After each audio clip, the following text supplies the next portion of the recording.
Standing on the edge of the crater, like the prophets once said, and the ashes are all cold now, no more bullets, and the embers are dead. Whispers in the air tell the tales of the brothers gone. Desolation, devastation,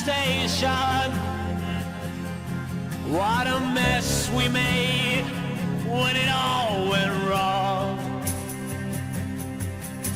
Watching from the edge of the circus for the games to begin. Gladiators draw their swords from their ranks for Armageddon. I'm nuclear, I'm wild, I'm breaking up inside.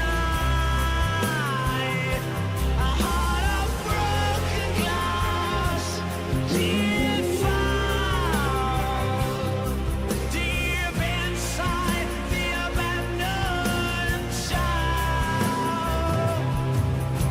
Standing on the edge of the underworld, looking at the abyss, and I'm hoping for some miracle to break out, to escape from all this. Whispers in the air tell the tale of a life that's gone. Desolation, devastation,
Hello, good afternoon, everyone. Good morning, I think, Americans.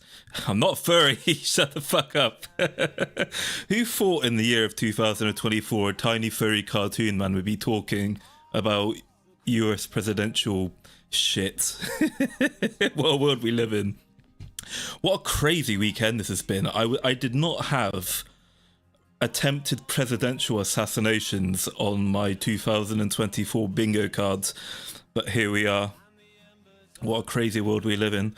I quite like the thumbnail I made for today's stream. I lazily slapped it together in about 2 minutes, and looking at it now, it kind of reminds me of Mr. Bean a little bit. It looks like I'm a cute little lost English fella stumbling upon the attempted presidential assassination, and the Secret Service guy in the background is like, who is that guy? What's he doing? And I'm just kind of just obliviously looking around. Like, what's going on here? Teddy. Fucking hell. I mean, yeah. I mean, what's disgusted me, other than the attempted assassination itself, is like the reaction of people, like people's reactions to it. Not just the regular content creators like your Destinies and your Vorshies and stuff as well, but a lot of VTubers have come out and really put their foot in their mouths about things, and it's quite fucking shocking to see. Even some pretty big LootTubers who are normally good at staying in their lane have said some pretty horrendous shit. So yeah, so if I kind of explain what today's stream is going to be about, it's like I don't know how long I'm going to be streaming for, but one thing I do find interesting is I haven't seen any calls from the usual suspects to ban guns in light of this attempted shooting. I don't know, this seems to be the kind of Second Amendment action that they can get behind, I guess. But anyway, so before we get into today's stream proper, I haven't really structured a proper breakdown for this, but like, let's be serious for a second here, and like, let's look at the big picture before we start cheering for God Emperor Trump and shit or whatever, right?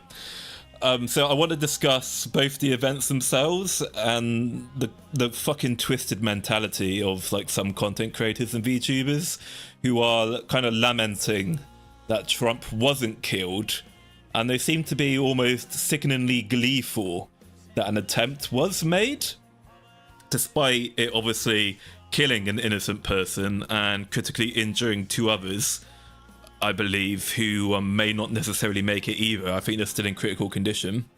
And these are people who have, you know, husbands, wives, kids, families. They've got people who care for them.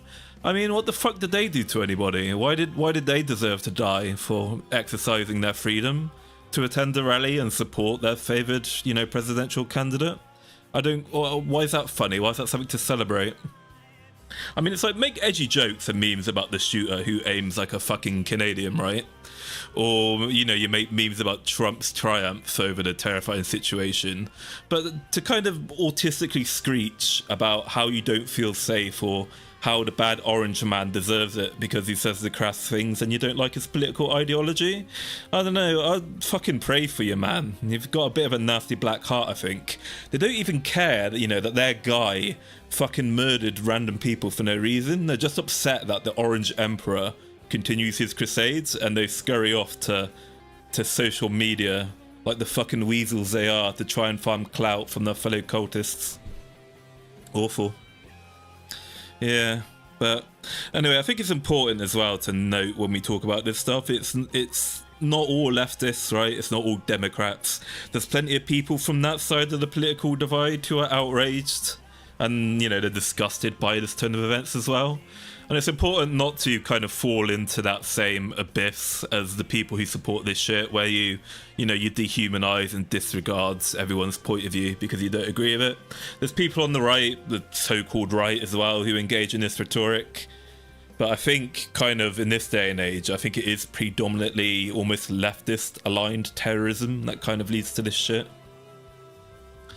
So anyway, I think I do genuinely miss the class of statesmen we haven't seen in like 80 years in the West now. You know, kind of like the mature, wise, experienced, strong-willed revolutionary who loves his country and wants to lead it into the future to kind of be the dominant force on the planet. and bring, you know, prosperity to his people. I want to kind of, I guess, preemptively address some people who might be like, oh, well, you wouldn't give a shit if it was, say, I don't know, Jeremy Corbyn in the UK who this happened to, right? But here's the thing. I would actually be very upset if like British, like literal communist British politicians were like subject to attempted assassinations, because even though I absolutely despise Jeremy Corbyn and everything he believes in, it's what makes Western civilization a civilized society in the first place is that we have rules and laws and due process. We have that transparency and openness, and the will of the people should be being heard and catered to. And I mean, it's not happening so much these days, but these values are what separated us from the kind of corrupt and barbaric third world states and the banana republics. This polarized society we live in now in the West, it's like, I think it's been caused mainly by mainstream media brain rot and the takeover of universities by like fucking unhinged, you know, far left weirdos and globalists who regularly indoctrinate and they rile up young impressionable minds, and they let off violent criminals because they did it against the right people. And unsurprisingly, after having this for so long now, it's led to the first very serious assassination attempt since Ronald Reagan in 81, I believe. It's like fucking mental. Anyway, I don't know what you guys think. What are we thinking? They're sad people, but everyone can be bad depending on their outlook. Hey, Loxus. Yeah, I mean, you're right, Ross. It's just not surprising with how awful the left's been demonising everyone they disagree with. You're right, Mercy. And every time I go on Reddit, right, I mean, I know, why am I going on Reddit in the first place? But Reddit is like the go-to social media site for normies, and Twitter is as well. Like, fucking loads of people on Reddit on Twitter, and you go on any subreddit, you go on like any normie area in Twitter and Reddit, and it's always people constantly bringing American politics into everything, like dehumanizing the right. It's like, oh, you're against immigration, you're a fucking racist Nazi. You don't hate Trump, you don't want Trump, but you don't want to lock up Trump. Yeah, that's because you're a thick as shit, subhuman, you know, retard. You can't have a civilized society where you have so many really violently angry, you know, bitterly divided people who think it's okay to carry on like this, and that attempted assassinations of their political rivals is okay. Honestly, the big thing here is that the fact that the left went full mask off and showed what they really think. Yeah, I guess so. I mean, hopefully it'll be a little bit of a wake-up call as to how evil and twisted the morality of some of these people are. It's not a mask-off moment for me. I'm a totally online internet dweller. I've been seeing them do this shit for fuck knows how long now.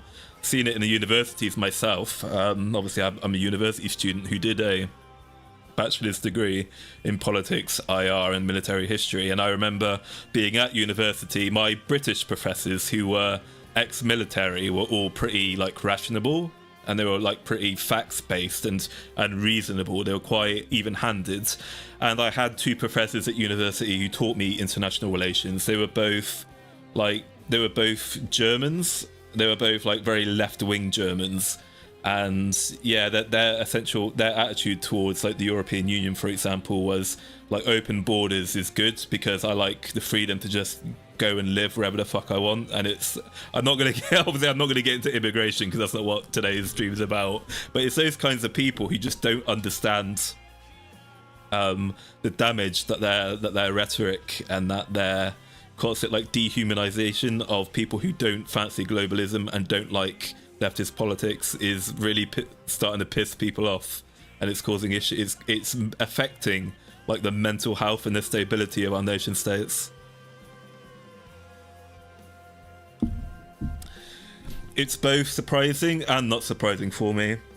Honestly, I would have thought that pissed off like 20-something-year-old centrists and right-wing kids would have been the first to draw blood with leftist politicians, right? Because they're the ones who are constantly being attacked for their political opinion. I'm actually surprised that it was a supposedly, I'll get into that in a minute, a supposedly leftist who tried to assassinate a presidential candidate. Did someone say immigration? I hate immigration. I hate immigration too, when it's not done properly, which it isn't. I think these people are beyond saving. They've become so dogmatic about their leftist ideology and the hate cult around Trump. Yeah, it's the Trump derangement syndrome, right? I mean, I'll kind of meet them in the middle a little bit. I'll meet them in a little bit, right? As I said before about missing the age of great statesmen. I fucking love like people like Trump and Nigel Farage, but I love those two because they're larger than life characters. They're pretty funny shit posters who are the best of a bad bunch. I would like to see the return of politicians like Theodore Roosevelt. I mean, yeah, if I were an American, I wouldn't exactly be completely happy to vote for Trump, but I'd kind of be happy to vote for Trump because I think he's the best candidate who has America's interests first. But despite the shit posting and the memery that I enjoy around Trump, I do think he's a bit of an unacceptably, crass, he's a genuine bit of a dick sometimes, right? It'd be nice to just have like a straight-laced, serious guy who him and his cabinet like seriously wants to, fix the country and make it for the better. But anyway, let's continue on. So I think first thing, let's watch the clip first again of like the shooting, just so everyone's on the same page and we've seen it. So here's Trump being shot at by some dude. Oh, that's a little bit old, that chart. That chart's a couple of months old, and if you want to really see something that's said, take a look at what happened.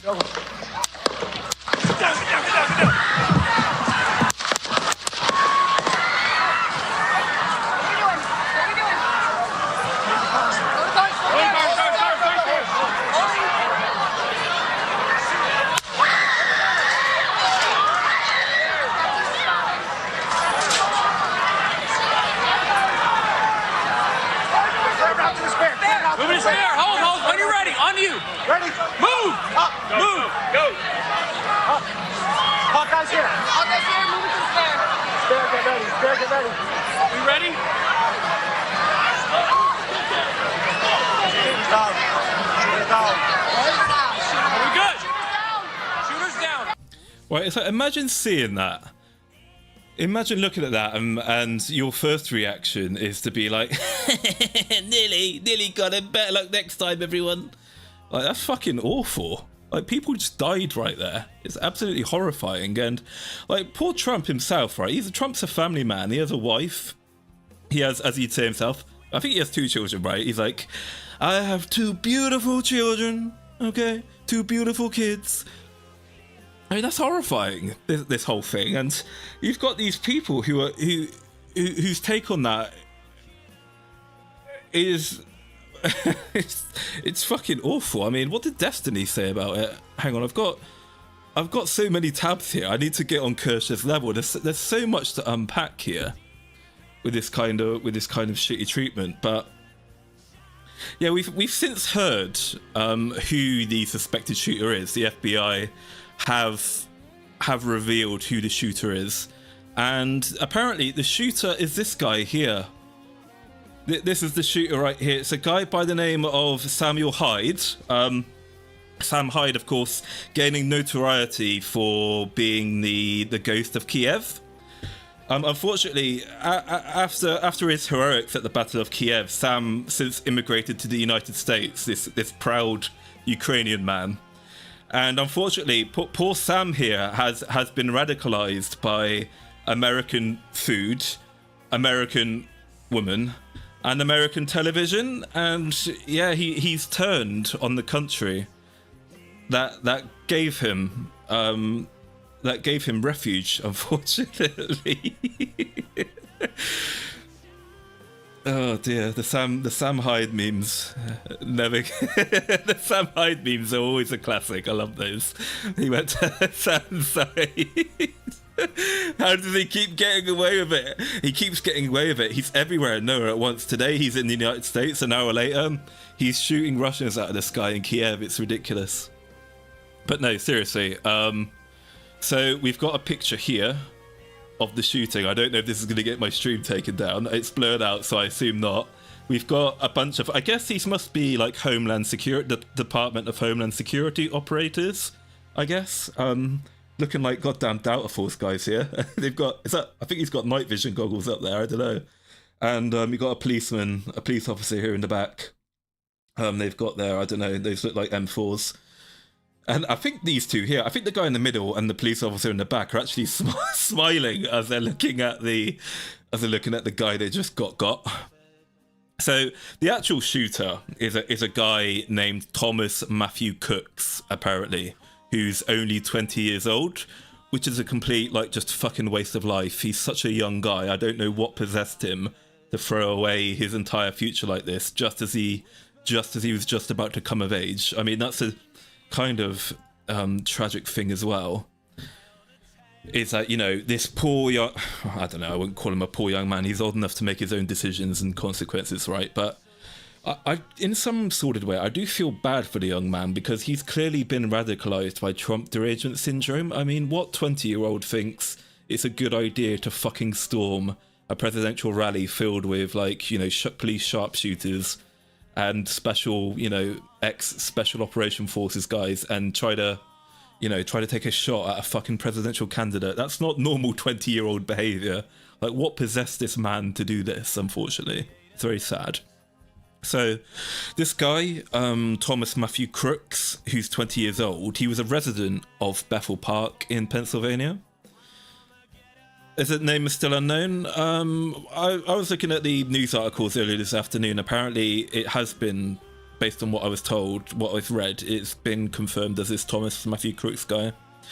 So, I mean, fair play to the Secret Service. They managed to shoot dead Paul Thomas here. They managed to shoot him dead in about 2 seconds of him firing on Trump, which is a pretty good reaction from the police marksman. That was some good shooting, good reaction. Said it was his identity. So when we say it's his identity, do we know that's like his definitely who he is, or is this like some kind of pseudonym? I don't know. The name is officially Crooks. Okay, thank you, Tempest. Yeah. But yeah, it's a good reaction from the police marksman, but the whole security in the first place was a bit of a shit show. Oh, there's a video of him where he talks about him hating Trumps and Republicans. I haven't actually seen that very long Japanese name that I can't read. Yeah, Full Stack Web. I've got some of that stuff to go through as well. So I'm about to go over the whole shit show around the security, because exactly as you say, seeing your sample text, it is unacceptable that for it to have happened in the first place. Oh, is it Chinese? Sorry, I don't know the difference between Chinese and Japanese. I'm not being racist. I genuinely don't understand. I can't recognize the difference between kanji and whatever they have in China. Anyway, so there are claims, right, that Mr. Crooks here was actually a Republican himself because he is a registered Republican. However, he hasn't actually voted Republican in his life. This would have been his first opportunity to vote Republican if he wanted to, I believe. However, it's been uncovered that he actually donated to Act Blue, which is a political action committee of some kinds that raises money for left-leaning and democratic politicians. So I don't think we have the true motivations or a manifesto or anything like that yet for Mr. Crooks. So we can't really comment further on his motivations. We can only speculate on that, right? But here's the thing, right, about him being a Republican because of his affiliation, you know, with his being registered with the Republican parties. I used to be, I'm not anymore, mind you, but I used to be a registered member of the British Conservative Party for several years, despite voting for different parties. I don't know why people fail to understand that you can vote for one thing and be a member of another party, even the quote-unquote enemy ones. Given that Trump is the top guy of the Republicans, their best possible nominee, I think Trump is, I don't believe that the guy would kill Trump and therefore score an own goal if he was a Republican. I mean, who are they going to replace Trump with? I don't know, Ron DeSantis maybe, but I don't know if Ron DeSantis even wants to still be president at this rate. He's not a particularly popular guy with his backpedaling over some of the Disney stuff. But I mean, whatever the reasoning for the shooting, being a registered him being a registered Republican means fuck all, quite frankly. Don't forget, Secret Service is badly understaffed as well. I think you've just got too many fucking ex-presidents currently alive. Apparently, Mr. Crooks here tried to correct that and save the taxpayer a pretty penny. Fortunately, he failed. Jen Gun Tumbler has been buzzing since the rally. I discovered a subreddit by the name of r/liberal gun owners the other day, and when I saw that shit, I was like, fuck me. I wonder what they're thinking right now. I haven't dared go back into that subreddit. Oh, it's Japanese. Oh, okay, right, okay. Sorry about that. Yeah. Oh, sorry, guys. I'm a quiet little Englishman living in the countryside. I don't understand the difference between foreigners. You're all the same to me. Yeah, it's like, yeah. What is this guy? Some kind of disgruntled DeSantis murderer. Probably registered to vote in local elections to get a rhino in. Yeah. Didn't Trump guys ask for more Secret Service, but it was denied? It was. I'll go over that in just a moment, Sample. I've got a take on that as well. Yeah, I remember seeing on TikTok instructions on registering rep to vote for Nikki Haley with #blue hashtag. If that's true, Frog, then there we go. Right, it's a common tactic. You join the political party of your ideological enemies, and you vote for the worst, candidate to sabotage it. Classic infiltration tactics, right? That's why you gatekeep people. That's the whole point of gatekeeping in the first place, is you want to get rid of the enemies within your group, right? Here in Brazil, it's election season. We support 6 political parties at the same time. Bloody hell, that's mental. Have you seen Shinzo Abe memes? I have. Oh, I love my dark memes. But let's try to keep on topic at some point. So where am I? Yeah. So let's start with the US Secret Service, okay? So the US Secret Service, it's run by the Department of Homeland Security, and this is their monumental fuck up. I've seen some people try to hand wave it away and say that the Republican Party is responsible for the security of their nominee.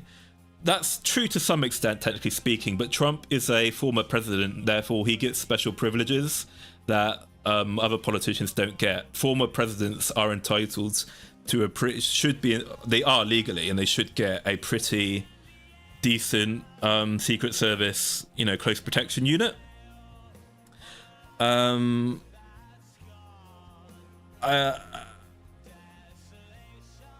guess if we go back to like the shooting clip again, maybe it might be easier if I kind of dissect the video as I'm showing it, maybe. Hang on, let me get the video back on and I'll show you what I mean. So if we take a look at kind of what happened with the shooting, if we break it down bit by bit. When's the shooting start? Take a look at what happened. Okay, so if we take a look at this a sec. I think this right here, this is a pretty good reaction, I think, from Trump, despite the fact he's had no prior military training and that he's a horribly out of shape old man. So you can tell when the first shot, or maybe it's the second shot, rings out, goes in his direction, and it kind of like skims the top of his ear. I think it like shaved off a bit of his cartilage. His first reaction is to grab his ear and go, ow, he's like kind of like, what the fuck, what was that? And then after he hears a couple more gunshots and the kind of shock, the shock kind of subsides a little bit. He then has like the wherewithal to get down and get into the prone position, because I think he realizes he's being shot at before the Secret Service agents arrive. Right. And then here they come. They come about 2 seconds later. They come 2 seconds later and they all like dogpile on top of him. And I've seen a lot of people kind of question why it took so long for them to get back up again and what the whole plan was here. People don't understand what the fuck the Secret Service agents were doing. So it's quite simple, really. When you're in the prone position, you're a much smaller target and harder to hit. So what the Secret Service agents are doing is they all bundle on top of Trump and they become human meat shields. They should, ideally, they should have him completely covered with their own bodies whilst giving him enough give so that he can breathe under there, right? They want to be careful not to crush him as well whilst they're all on top of him. And this is the job of US Secret Service members, to die for the president. Their attitude isn't to... Right, Secret Service agents aren't meant to flinch and take cover to save themselves. They're basically meant to become living bio-armor for God Emperor Trump. So they remain in this position to ensure that Trump can't get hit. Right, and then they wait for the evacuation transport to be ready, and they wait for the threat to be contained as well so they can move him.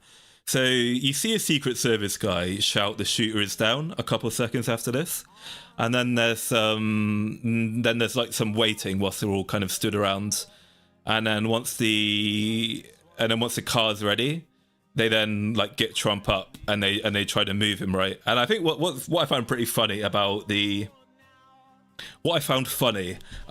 exfiltration of Trump is that you can tell who's ex-military and who's ex-police, because I think like the cops, right? The ex-cops are kind of talking in a way that's very like they're talking very plainly. They're like asking, "What are we doing? What are we doing? What's going on?" And then you can tell who's ex-military because they project themselves and give orders, right, to kind of take control of the situation. So you've got like the woman and the guy are kind of like, "What's going on? What's happening? What are we doing?" And then you've got probably like the ex-military guy, maybe like the ex-marine or something, is like, "Move! We need to move! Let's go!" Right? I thought that was quite funny. But I think it's reasonable I think it's relatively reasonable for them to ask what's going on, because they're kind of awkwardly stood around. I think they've stood him up too quickly. The car isn't ready yet, and they're kind of like, "Well, shit, we can't push him back down again." but yeah. So I think Trump is a bit of a fucking giga chad as well. I love how once he knew the situation was safe and things like appeared to be normal, he was like, it immediately came to him, right? He was like, "Wait, this would make a fucking fantastic photo opportunity to solidify my reputation." And he does it, right? He does the fist pump that's beautifully captured with the American flag. Hang on, let me see if I've got it somewhere. I think, here we go. Yeah, I've got it here, right? He does this. We've got this fucking majestical image here. Look at this. This is the most American thing I've ever seen. This is incredible. You can't make this shit up. How did this happen with the American flag in the background as well? Look, this makes me proud to be an American. This does, and I'm not even an American, and I'm fucking proud to be an American. Look at the flag's upside down. But look at it, you've got it all stretched out wonderfully. Trump, bloodied and injured, got his fist pumping in the air. "Go and make America great again, fight, we're gonna drain the swamp." And then you've got like, it looks like the Secret Service agents are all fucking like hugging Trump. They're looking to Trump for safety, because I think he's taller than a lot of them as well. So all the Secret Service agents are hugging Trump to safety. And then the virile masculine energy of Donald Trump is too much for that female Secret Service agent in the front. She's clinging onto Trump's bare chest, and she wants she wants Trump to take his to take her virginity, right? God, hell yeah, what an image. This goes hard. This goes so hard. I love it. Very smart politicking from Trump as well. He's like, wait, you hear him in the microphone. You hear him say, wait, so he can do his fist pump. It's incredible. Yeah, I may have gone too far in a few places there, but yeah, Trump is there to protect the Secret Service agents. I think this picture is going in the history books. You can tell your kids, you can tell your grandkids, right, that you were there. Well, you weren't exactly there, you were watching it from home, but you were alive when this glorious bit of history happens, right? I mean, I remember 9/11. I was 8 years old when 9/11 happened, so I remember the day it happened. I was there on 9/11. It was me. I did it. No, but this is American. This picture, all right. Trump surviving this assassination attempt is a win for America. It's a win for democracy. It's a win for what is right. Caught him finally. Brianna's Taft falling for the God Emperor. Yeah. The sheer propaganda value of that image is absurd. Secret Service agents looking like the Iwo Jima flag. You're right, actually. It kind of does look like Iwo Jima, doesn't it? That's a good point. I hadn't drawn that connection. But I think this is basically this dickhead, this retard who murdered innocent people and tried to kill Trump and fucked up. Not only does he make leftist gun owners look terrible, right? That's the biggest crime. But as well, he's basically secured the election for Trump. I don't know. I do wonder if Trump died yesterday afternoon, would that have been the catalyst for a civil war? I don't know. Tim Pool likes to throw that rhetoric down a lot. I'm not sure. I think people would get really like fucking dangerously angry, and they'd say enough is enough. I'm not sure if it would be the catalyst for a civil war.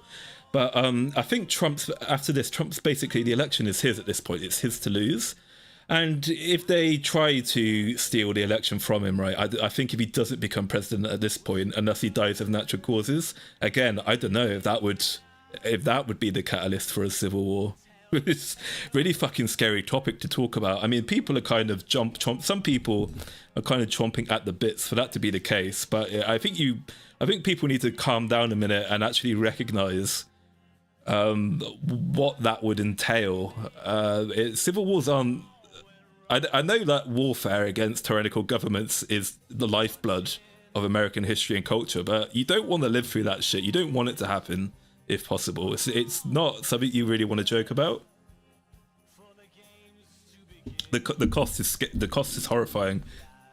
But I'm just saying, right? If you guys do have a civil war, I'll be on the first boat over there, like the ancient Irish were, and I'm gonna enlist in the North Carolina militia so I can finally become an American. Hopefully, crisis averted. Hopefully we can go back to due process and follow the laws, and we can have a nice. Hopefully we can win in a nice, clean, proper, civilized way, which is, you know, with the ballots. With electing, not killing our political enemies, right? A lot of lewd-tubers are going mask off during this. Yeah, this is the thing, Tempest. It's really weird. Lewd-tubers are normally very good at staying in their lane and not getting involved in any drama, because obviously most of their fan bases are very horny boys who like a bit of gooning, and lewd-tubers understand the audience very well. They know that all they need to do to be very rich and successful is to just whisper into the microphone and make the silent noise into the microphone, right? They're smart enough to not fuck things up and talk about politics or VTuber drama. But yeah, we're going to talk about Tricky and others later. I'm not going to pick on Tricky because she's not the only one. But she's kind of been, because I think she's the biggest, she's the one who's been singled out. Did you like that? Just wait until I get my new model. You're going to see a lot more boyfriend experience, like shithousery from me. I don't know if it'll get me cancelled or if it'll get me bullied in the VTuber community, but I am genuinely going to do a lot of boyfriend experience, ASMR, and shit posting for the laughs. It might upset some people, but I will be memeing.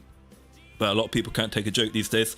Anyway, if we continue on about the problem with the US Secret Service, please no. Oh yeah, just you wait. But if we continue on anyway with the US Secret Service, so I think the commander of the US Secret Service team assigned to Trump, the guy who's responsible for the security of the rally, should be fucking fired, quite frankly, for such a shit display. A shooter managed to get within 150 meters of a presidential candidate, and he got multiple shots off, right? So the roof of where Mr. Crooks lay was less than 150 meters, which is 164 yards from where Trump was speaking, right? And you don't even need to be a decent marksman to hit that shot. Any person who spent at least 100 hours, maybe even less than that. And I think 100 hours is actually quite a lot of hours. If I had a gun, I'd have a lot more than 100 hours of range time on my resume. But even if you spend just one afternoon, you spend 4 hours shooting a rifle on an afternoon at a range, you could probably reasonably hit a bullseye at 150 meters at least 70% of the time. So, for reference, right, Mr. Crooks took shots at Trump, who was 150 meters away from him. And if you're an infantryman in the United States Army, recruits, by the way, have to hit a human-sized silhouette to qualify with the M16 at 150 meters as well. So basically, Mr. Crooks, when he took shots at Trump, failed to qualify at the base level with the M16 in the United States Army. And Mr. Crooks as well, he had an AR-15, right, which is the same which is the M16, right? It's just a civilian version. So thank God Mr. Crooks was an ex-USMC, because a Marine rifleman could have made this shot easy, and he could have probably taken out Trump's security detail at the same time, right? So I think Trump has got angels looking over his shoulder. Thank fuck, right, that this person couldn't aim, because any person who spent a reasonable amount of time on the range would have got him, right? He would have got him square in the head. It's a really short distance, yeah. My guess is that he didn't account for the wind and was slightly nervous. Yeah, probably the wind, the nerves, he was probably shaking as well, like a leaf. And I think Trump slightly turned his head at the very last second, which obviously narrows the profile of the target. And that might have saved Trump from getting it in like the cheek or something as well. It's crazy. It is exactly as you say. It's such a huge hole in the security. Thank you, Shinzo Abe. I saw that Trump moved his head. Yeah, that's what I saw as well, Canister. He like slightly turned his head at the last possible second. Actually, let's take a look at the clip again. Where is it? Here it is. Let's take a look.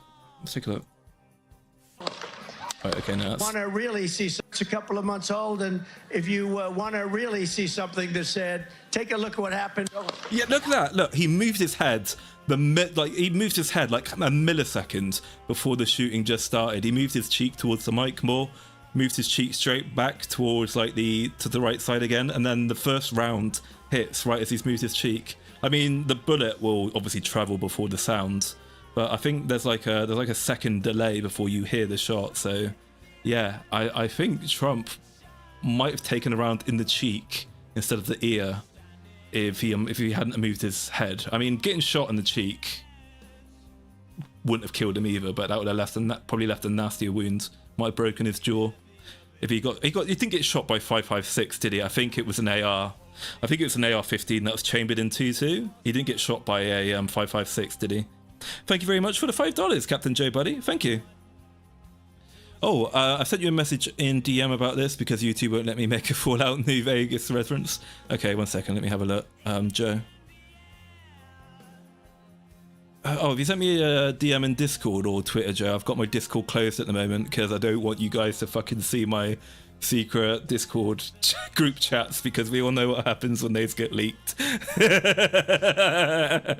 Oh, you have sent it to me on Twitter. Oh, I can't see it. Hang on. His stand is Shinzo Abe. Yeah, I've seen the stand memes with with the bullet and Trump. They're pretty good. Thank you very much for the $5, Vinny the D, ex-contractor. I have some opinions about his detail. If you aren't typing it already, let us hear him, Vinny the D. I'd be interested in hearing about your opinions on his security detail. Hang on a sec. Oh, here it is. Your thing show up now. Oh, and so the courier who was cheated death in the cemetery outside Goodsprings cheated death once again, and the Mojave wasteland was forever changed. Hell yeah. Fucking hell. I wish they'd make another good Fallout game like Fallout New Vegas. How far we've fallen. $5. Thank you very much for the $5, Sean Duncan. Discord when I don't want to have, if possible, I don't want to have a VTuber Discord for myself because it's gonna lead to my downfall.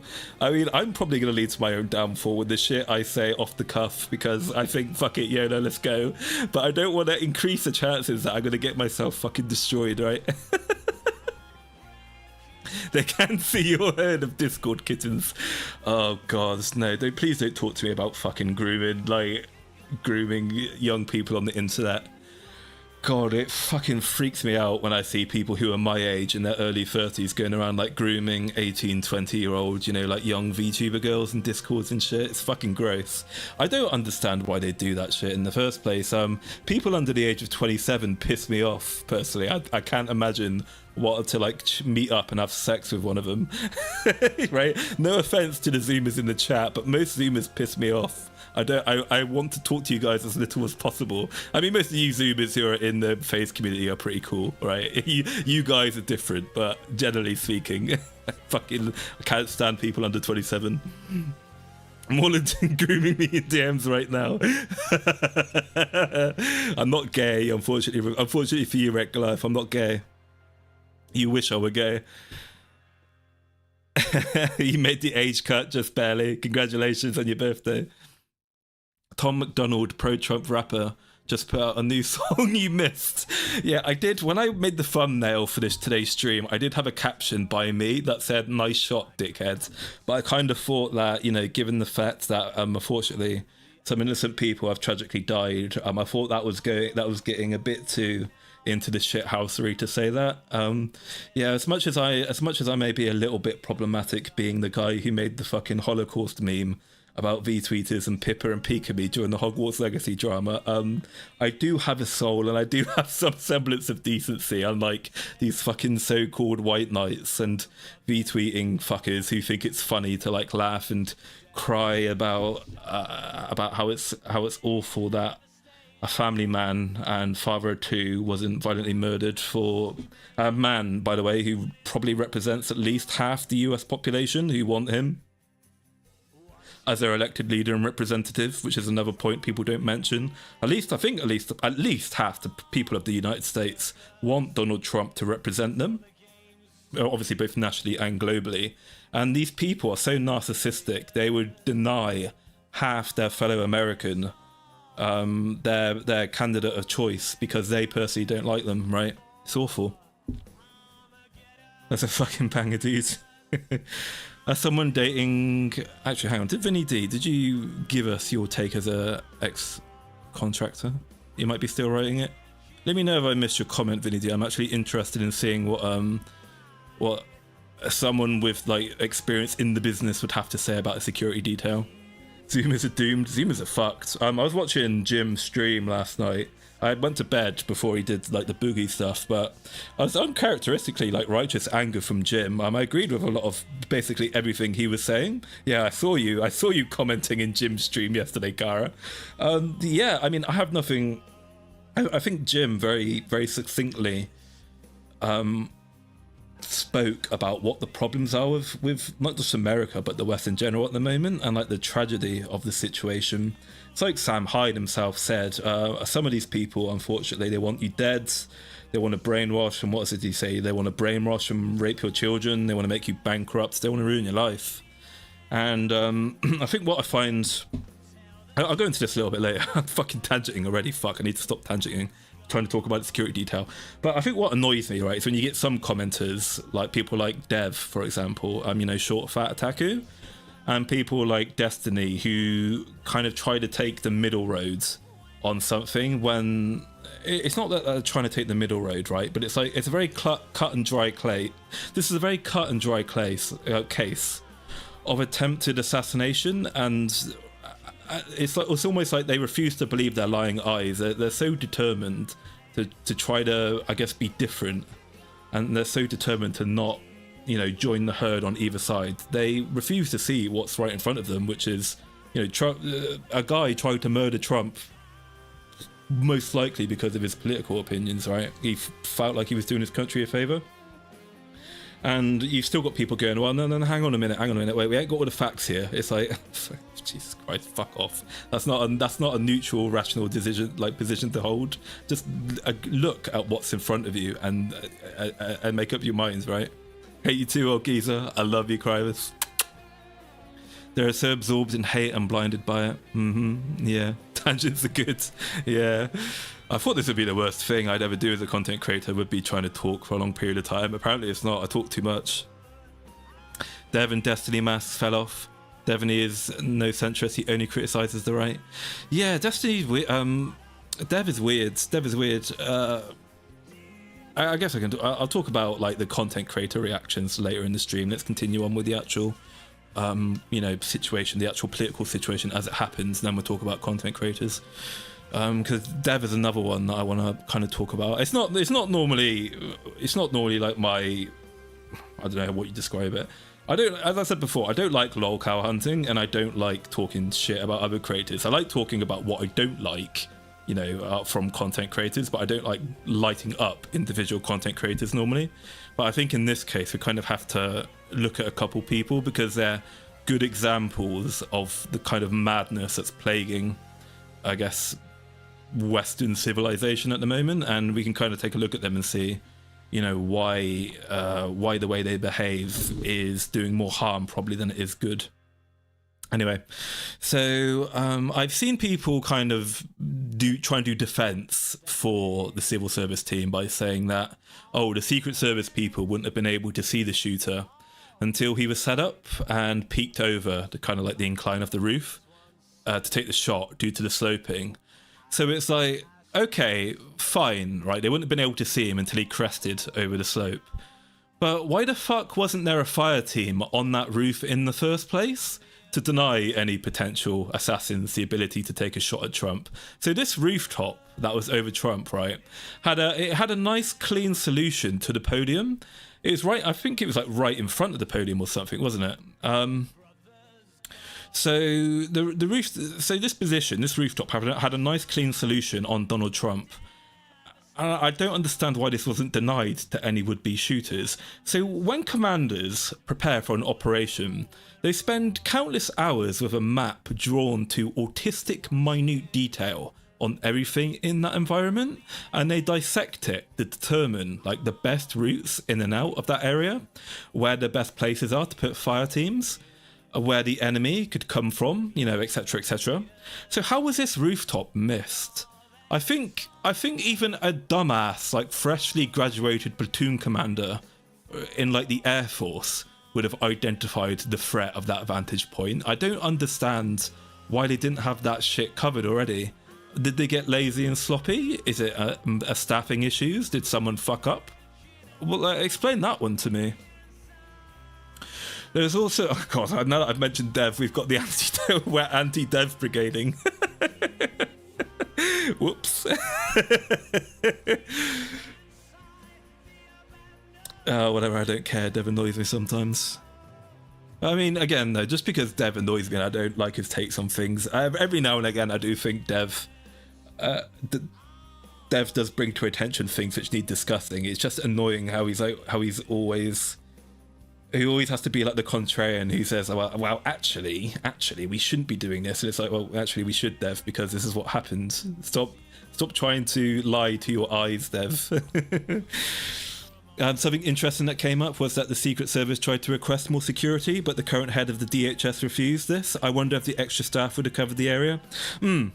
Yeah, I'm going to mention that in just a second, actually. So, there was a comically ginger guy, right?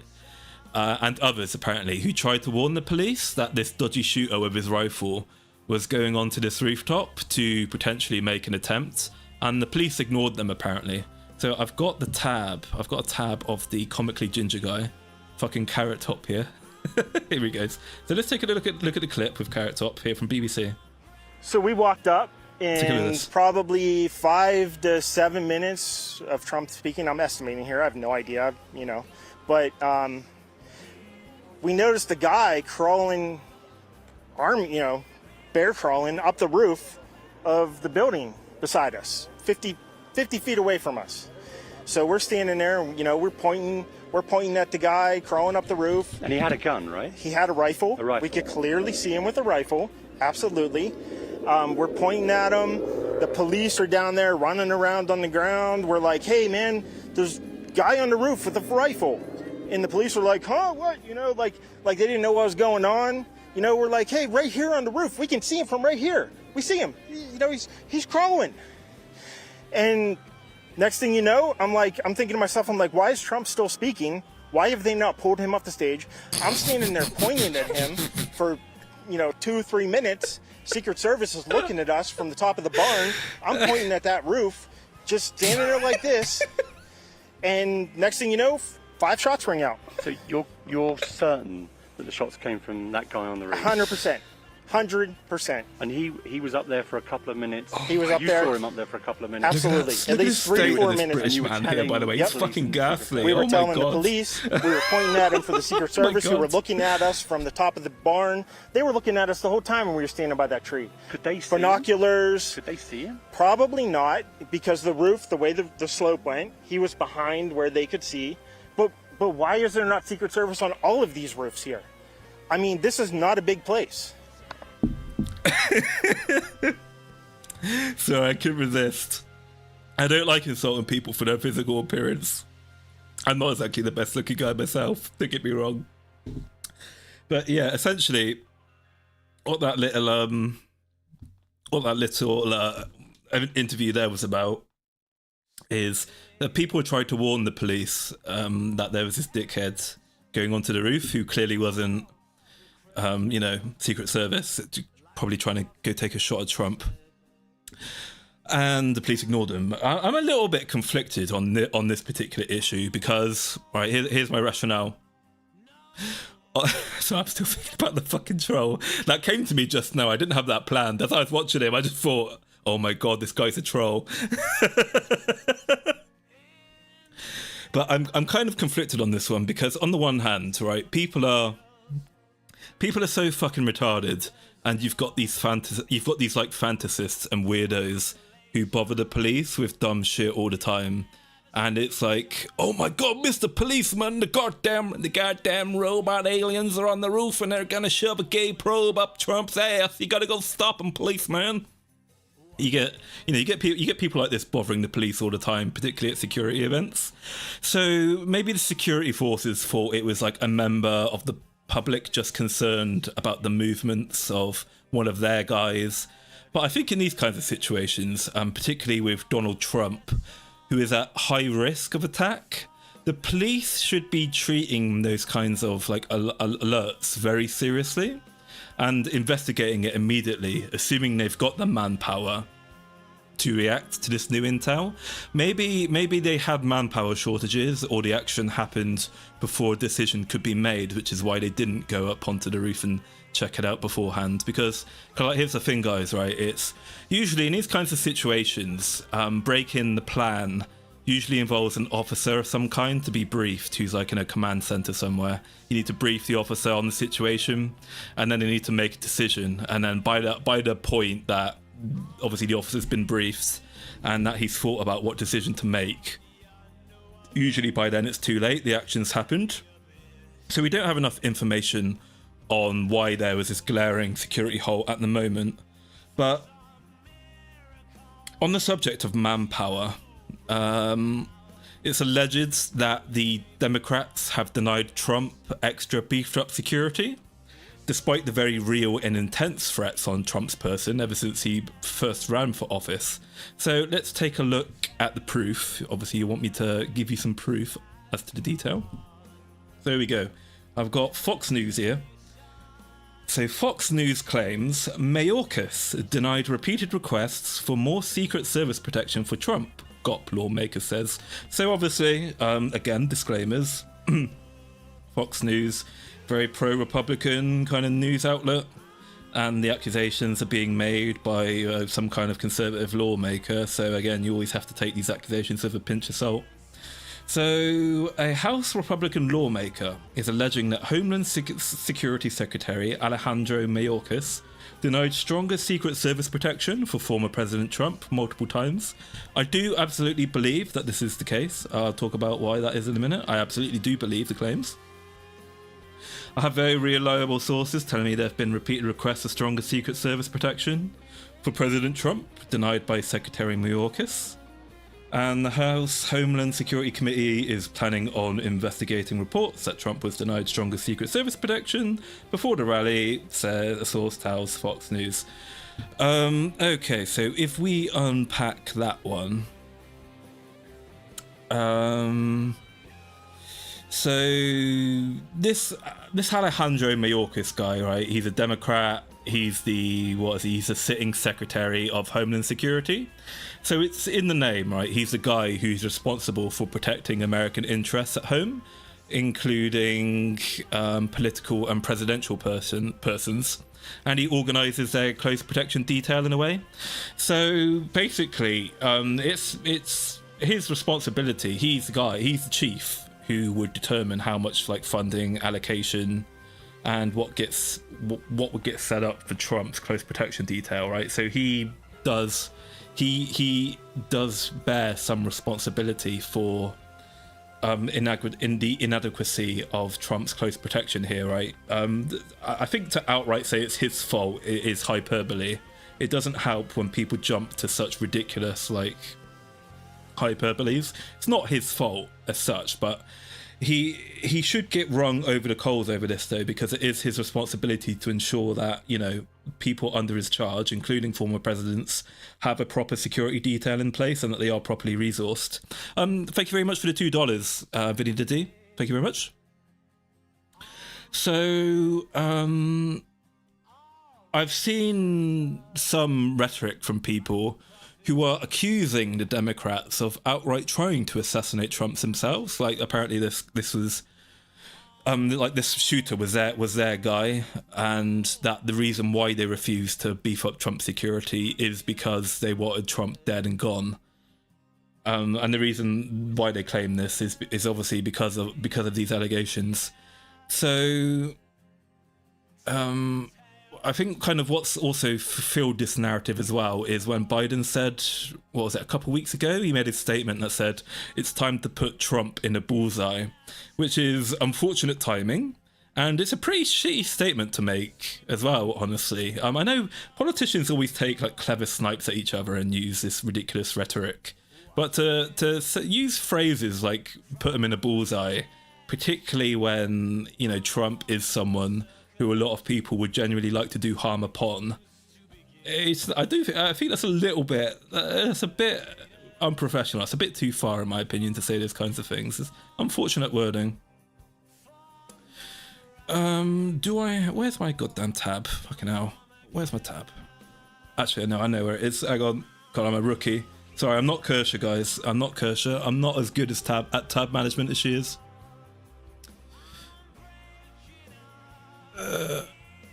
Just get rid of this tab. I think I've got it in my bookmarks. 1 second. Here we go. Got it from Carl. Got it from good old Sargon of Akkad. So here's what Biden said. Donald Trump and MAGA Republicans are a threat to the very soul of this country. This is a genuine question, right? I'm not being facetious here. Has Trump and his team ever said rhetoric like this? I mean, I imagine Trump and co have on many occasions said that Biden's going to fuck up the country and that, you know, he needs to go and that he's shit. But has anyone... this is kind of different rhetoric here. This is different language. This language here evokes thoughts that, you know, Trump and Republicans need to be destroyed because they are killing the very identity of America, right? I mean, this is very evocative language, in my opinion. Yeah, I mean, accusing Sleepy Joe of wit is like accusing an isopod of being an insect. I mean, we say Joe Biden says this shit. We know Biden isn't saying this. He doesn't know how to run Twitter, probably. This is some staffer. This is some Biden staffer who controls all this shit. Biden probably doesn't even sign these tweets off. They do that for him, right? They just give him a vanilla cone, and the staffers themselves determine what goes on in this shit. That's not his fault. He didn't write that. Yeah, exactly. He didn't write that himself. It's not fair. It's not fair to point at Biden. Poor Biden's a dementia-ridden old man who doesn't really know where he is. It's the evil suit people in the background who are pulling his strings are the ones who obviously do this shit. Oh, you sent the DM on Twitter. Thank you, Vinny. Okay, let's have a look. Actually, I'll use this tab to have a look. Give me 1 second. Let me look at Vinny's comment. It's because I didn't have DMs accepted. There we go, Vinny, I've got it. I'm an army and ex-contractor for the DOS in Kabul. We sign up for and are trained to use our body as meat shields. Oh shit. Let me read this properly instead of mumbling to myself. Hang on. Sorry, I'm still a rookie VTuber. I'm still a rookie streamer. So Vinny the D here, ex-army contractor in Kabul. So we sign up for and are trained to use our body as meat shields, which is why we get paid over $100,000. We are trained for one-on-one details up to squad-size details, 8 to 9 security personnel. 1, they did not move him immediately due to checking him for more holes. Okay. So they were doing basically triage. They were looking to see if he needed medical attention, and then they were confirming the chute was down. If it wasn't a complex attack and the vehicle wasn't ready, okay, yeah, that makes sense. Yeah. So if the US Security Service wasn't allowed there, if the USSS wasn't allowed there due to multiple of reason, okay, local police and SWAT need to be utilized to fill in gaps. 3, at least 2 needed to be on stage with him, and after the first shot, he needed to be surrounded or tackled. Yeah, makes sense. The snipers should have shot if they saw him and not asked for permission.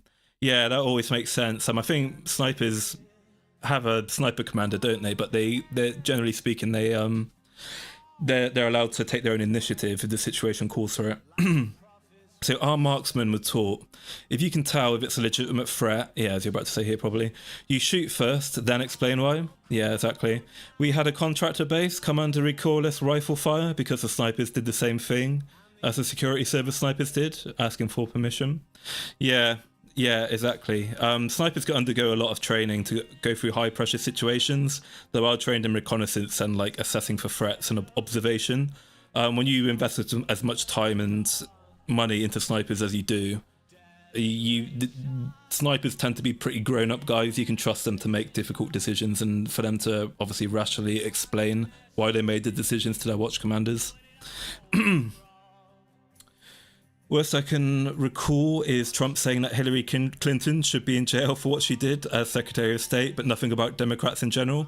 Yeah, this is the thing. Again, it's a wildly different thing to say that another politician should be arrested for alleged misdoing, and then there's like saying my political opponent is this fucking cancer who's gonna destroy our nation and like ruin our civilization unless they're stopped. It's a completely different ball game there. That's not acceptable. That's not acceptable behavior in my opinion. Anyway, I do think it's a bit of a stretch to say this was a deliberate attempt at assassination from the Democrat Party. I love how within an hour after the shooting, the usual suspects, again, some of these people are my friends, some of them I like them, VTubers from that part of the culture war, I guess, were immediately going, oh, this was clearly the glowies, this was clearly the CIA. This is the thing I love about this is the thing, as a British person, I fucking love like the supreme mistrust and hatred you guys have of glowies. I never even knew what a glowy was until I started watching Pippa, and after watching Pipkin Pippa, but she's taught me so much about like the American Southern, like what you guys in the South think, and like what you think of the US government and your glowies and shit. It's very fascinating. I've been very entertained by it all. What's a glowy? There's a great clip of Pippa going on like a 5-minute rant to Shondo about what a glowy is. It's clearly the glowies. I don't think it was the glowies, so I'll explain why. So I don't think that the Democrat Party did try to assassinate Trump, or that anyone in like the federal government and like the FBI, NSA, CIA did try to kill him. Now, I say that. Do I believe that there are plenty of Democrats, feds, and their aides in office who genuinely would love to see Trump with his brains blown out? Yeah, of course there are. Of course there are. There are probably loads of politicians who would love nothing more than to see Trump lying there with his brains blown out. There's no doubt that there are Republicans as well, though, who wish the same thing on Biden and the Democrat crew. It's very nasty pieces of shit work in politics. If you don't go into politics a nasty piece of shit, give it 5-6 years, it will turn you into a nasty piece of shit, yeah? So I think the reason why they denied Trump's team the extra security, assuming that is true, is because that's basically politics. They're like, right? That the Democrats are thinking, haha, no, fuck you, you're the other guy. We don't want to give you any more shit. We don't want to give you any more resources than we otherwise like have to save face, because we're assholes like this. Like, we understand that there's a very real, credible threat on your life, Trump. But because you're not us, you know, fuck off. We're not going to give you the resources because we don't like you. I do, as I said, I do think Trump generally is a sufficient at-risk target. He deserves a security detail that's equally as big and has the resources as the current sitting POTUS. I don't think that the Democrats were actively hoping that a lack of security detail would lead to Trump being killed. They were probably just being cunts, is my opinion. I reckon that the Republicans would also try to like skimp on the resources of Biden and his security detail if the shoe was on the other foot.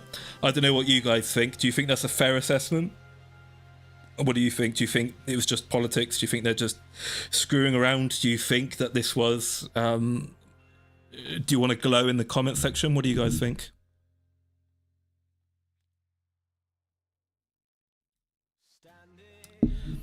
Not just the South, it's pretty widespread. Oh, okay.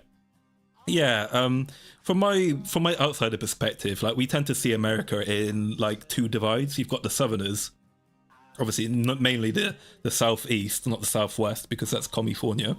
But we tend to see like the United States and Europe as you've got the Southern people kind of south of Virginia, or well, Virginia and the southeast of Virginia, and then you've got like the big metropolitan city Northern American people who all vote Democrat and shit, right? I'm in the Midwest. We're fairly similar to the South culturally. Oh, okay. Okay, yeah. The shooting was, I think the shooting was basically the action of one twisted retard who's been indoctrinated and radicalized by decades of basically ultra leftish media, and probably Reddit as well. I think Reddit probably rotted the guy's poor brain. Certainly Reddit makes me angry. I don't know why I still continue to use the website. And the thing is about about this ultra leftist dogma is that they regularly and consistently dehumanize anyone who doesn't hold complete ideological consensus with them, like 100% of the time. There's like no room for give. You can respectfully disagree with some things. And I think in some respects, it's not always even a left versus right thing. It's a whatever the hell the Democrats believe in today versus every other person thing. So you get even people who are centrists get labelled as like dog whistling neo-Nazis who need to be exterminated because they're thick as shit and bad people. You don't have this problem. You don't have that problem just in the United States as well, right? If you're in the UK, so if you're a British person, right, and you don't support open borders and you want to stop immigration and you don't basically want to have 90% taxation on income on anyone who makes more than minimum wage, right? If you're not one of those people, then basically what people tend to do immediately is just write you off as some thick as shit retard. Like, they literally say, like, they immediately go to, yeah, you don't agree with my political opinions because you are literally subhuman. You're a fucking retard. You're thick as shit. Your opinion is worthless. You don't even deserve to have a vote because you're stupid. And when you have that kind of attitude in a so-called civilized society, it doesn't lead to a nice, rational, cohesive discussion. Really, it naturally leads to these unhinged weirdos who kind of become emboldened and want to like take action into their own hands to save their nation state from these evil like right wingers, these evil other people who if we just killed all the Republicans, then we'd live in our glorious utopia, right? It's the Republicans who are in the way of our utopia. And then once we've gotten rid of all the Republicans, then it's the rich people. We just need to kill all the rich people, and then we've got our utopia. Okay, and now we've killed all the rich people. Now we need to kill all the Democrat politicians who said problematic shit in the past. We kill all them, then we've got our utopia. right? It's fucking borderline communist gobbledygook. But yeah, I think it's important to point out as well, though, right, that again, this isn't all leftists and it's not all Democrats. There's plenty of people from the left side of the political divide who are outraged and disgusted by this turn of events, and it's important to remember not to get too caught up in like the emotion and the outrage of these kinds of events and like the mainstream media's rage baiting, who are kind of fanning the flames.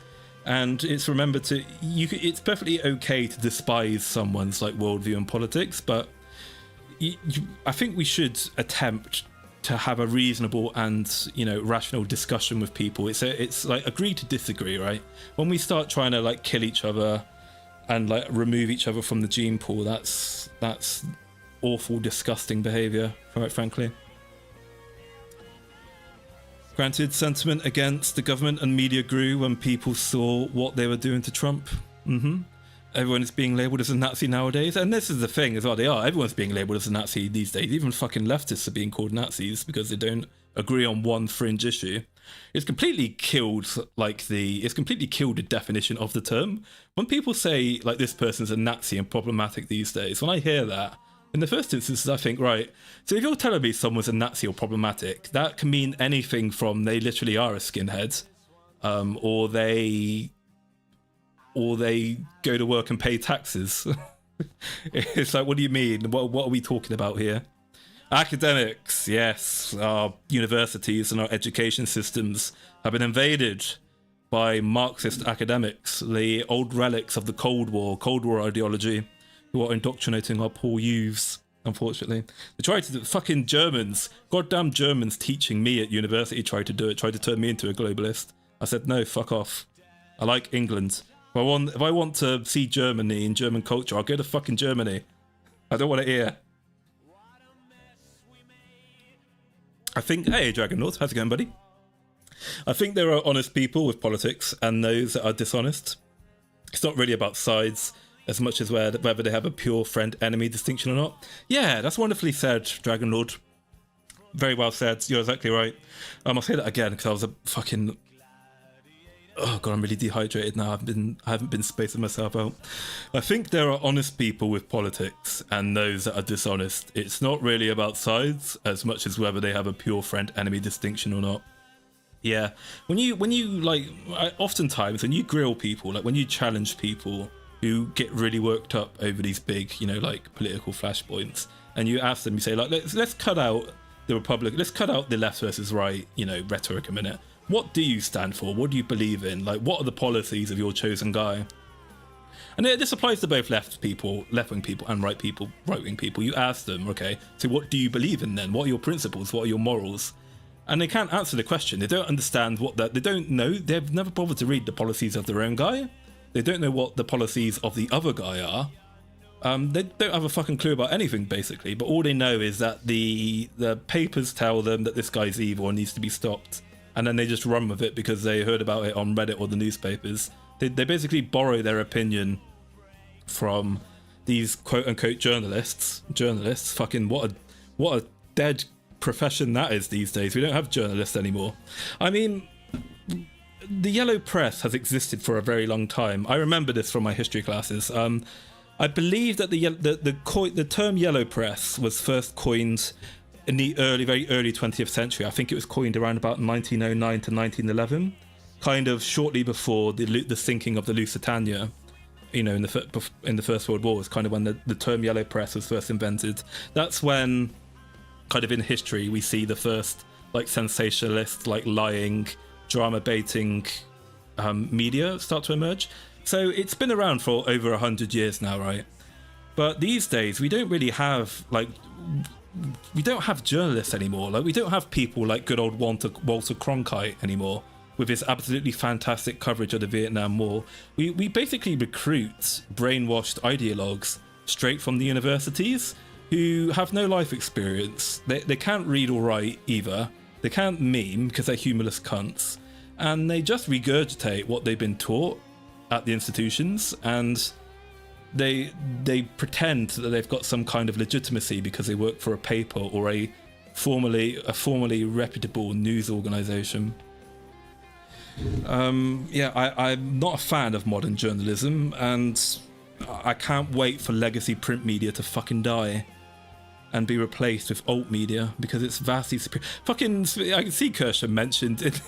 Yeah, Chicken Bowser. Kershaw is the only real journalist these days. I'm learning more these days from fucking people like Kershaw and Sargon of Akkad than I am from supposedly like multi-million, billion-dollar news organizations.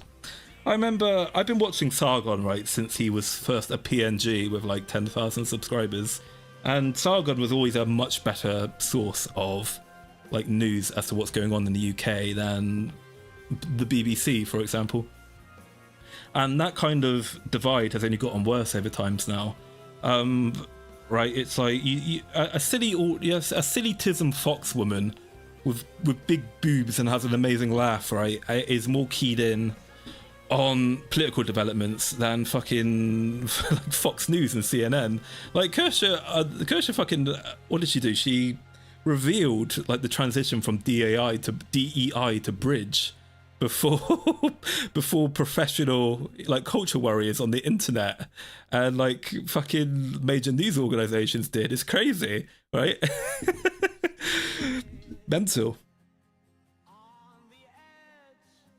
Sargon is still doing shit. Yeah, he is Belgium. He's got his own company now, Podcast of the Lotus Eaters. I get more reliable information in YouTube and Twitter. Oh, I don't have any tabs on this. But do you guys remember? So immediately after Trump started getting shot at, CNN basically fucking lied and immediately fake newsed the whole situation. They framed it as Trump had fallen over on stage, not that someone tried to assassinate Trump. They said that Trump had fallen over on stage, yeah? And again, it's like, how the fuck does any reputable news organization, how can any self-respecting journalist or editor actually go live with that kind of reporting? Trump's bleeding from the ear. Everyone's clearly heard loud cracking noises. And they go, oh no, don't worry guys. No, there's no shooting, no attempted assassination. No, he fell over. What? Fucking shoddy journalism. I only got here a few minutes ago. Have you talked about how it's probably guaranteed that Trump will win now? I have, Alucard, I have. So to quickly refresh over what I said about that. Yeah, after... Let me get the based picture back up again. Maybe we'll keep that as a background. Here we go. This picture right here, it's going in the history books. This has secured Trump the election.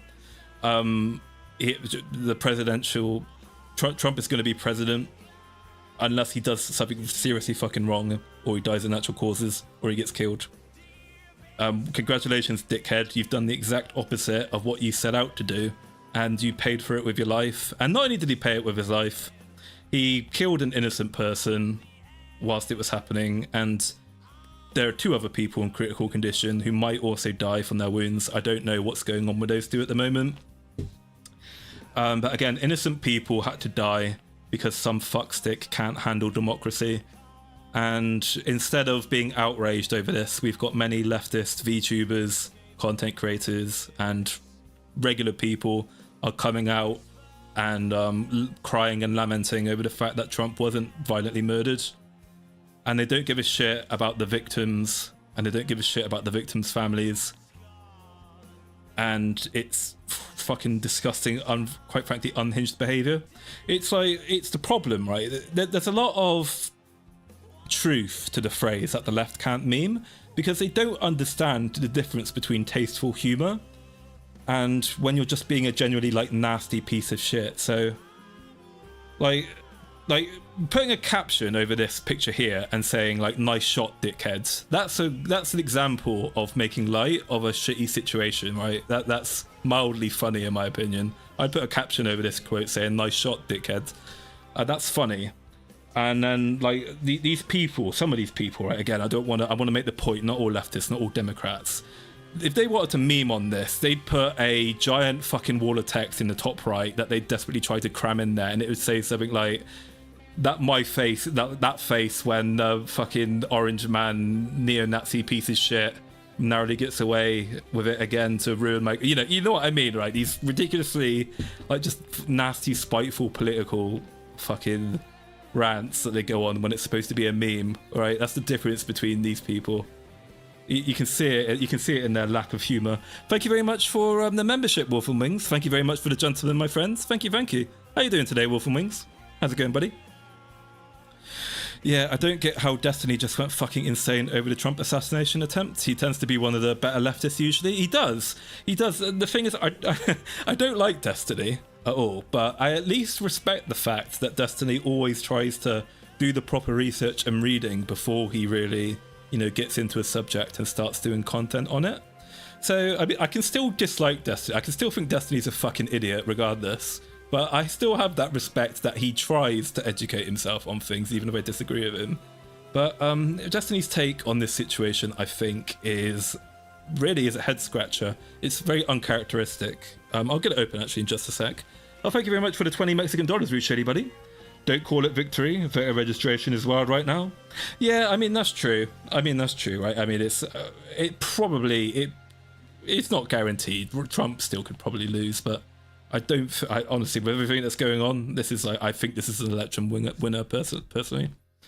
So what did Destiny say? Let me get that tweet open so you know what we're talking about if you weren't aware already. You guys who aren't on social media are so lucky. Being on social media is AIDS. I fucking hate being on social media, but you kind of need to be to get VTuber news and to network with other VTubers, sadly. Here we go. Got it. Okay, here's Destiny's comment. So Destiny fucking someone tried to ratio him in the bottom with the cut clip. It's pretty funny. He failed to ratio him, but it's still a funny clip. Oh god, don't get me started on cucks, by the way. What the fuck is it with leftists and being cucks, by the way? Really weird. I don't get cucking. I didn't even know what cucking was until people started bullying each other on the internet over it. I really wish I didn't know what cucking was. Like, people on the internet are on the internet far too much. I was really much happier 3 years ago not knowing what cucking was. So anyway, what Destiny said is, he said, if we learned anything today, I hope it's realising the importance of principles, which is a fair statement. I've stressed many times before on stream, having a firearm means absolutely nothing if you don't spend time at the range practicing with it.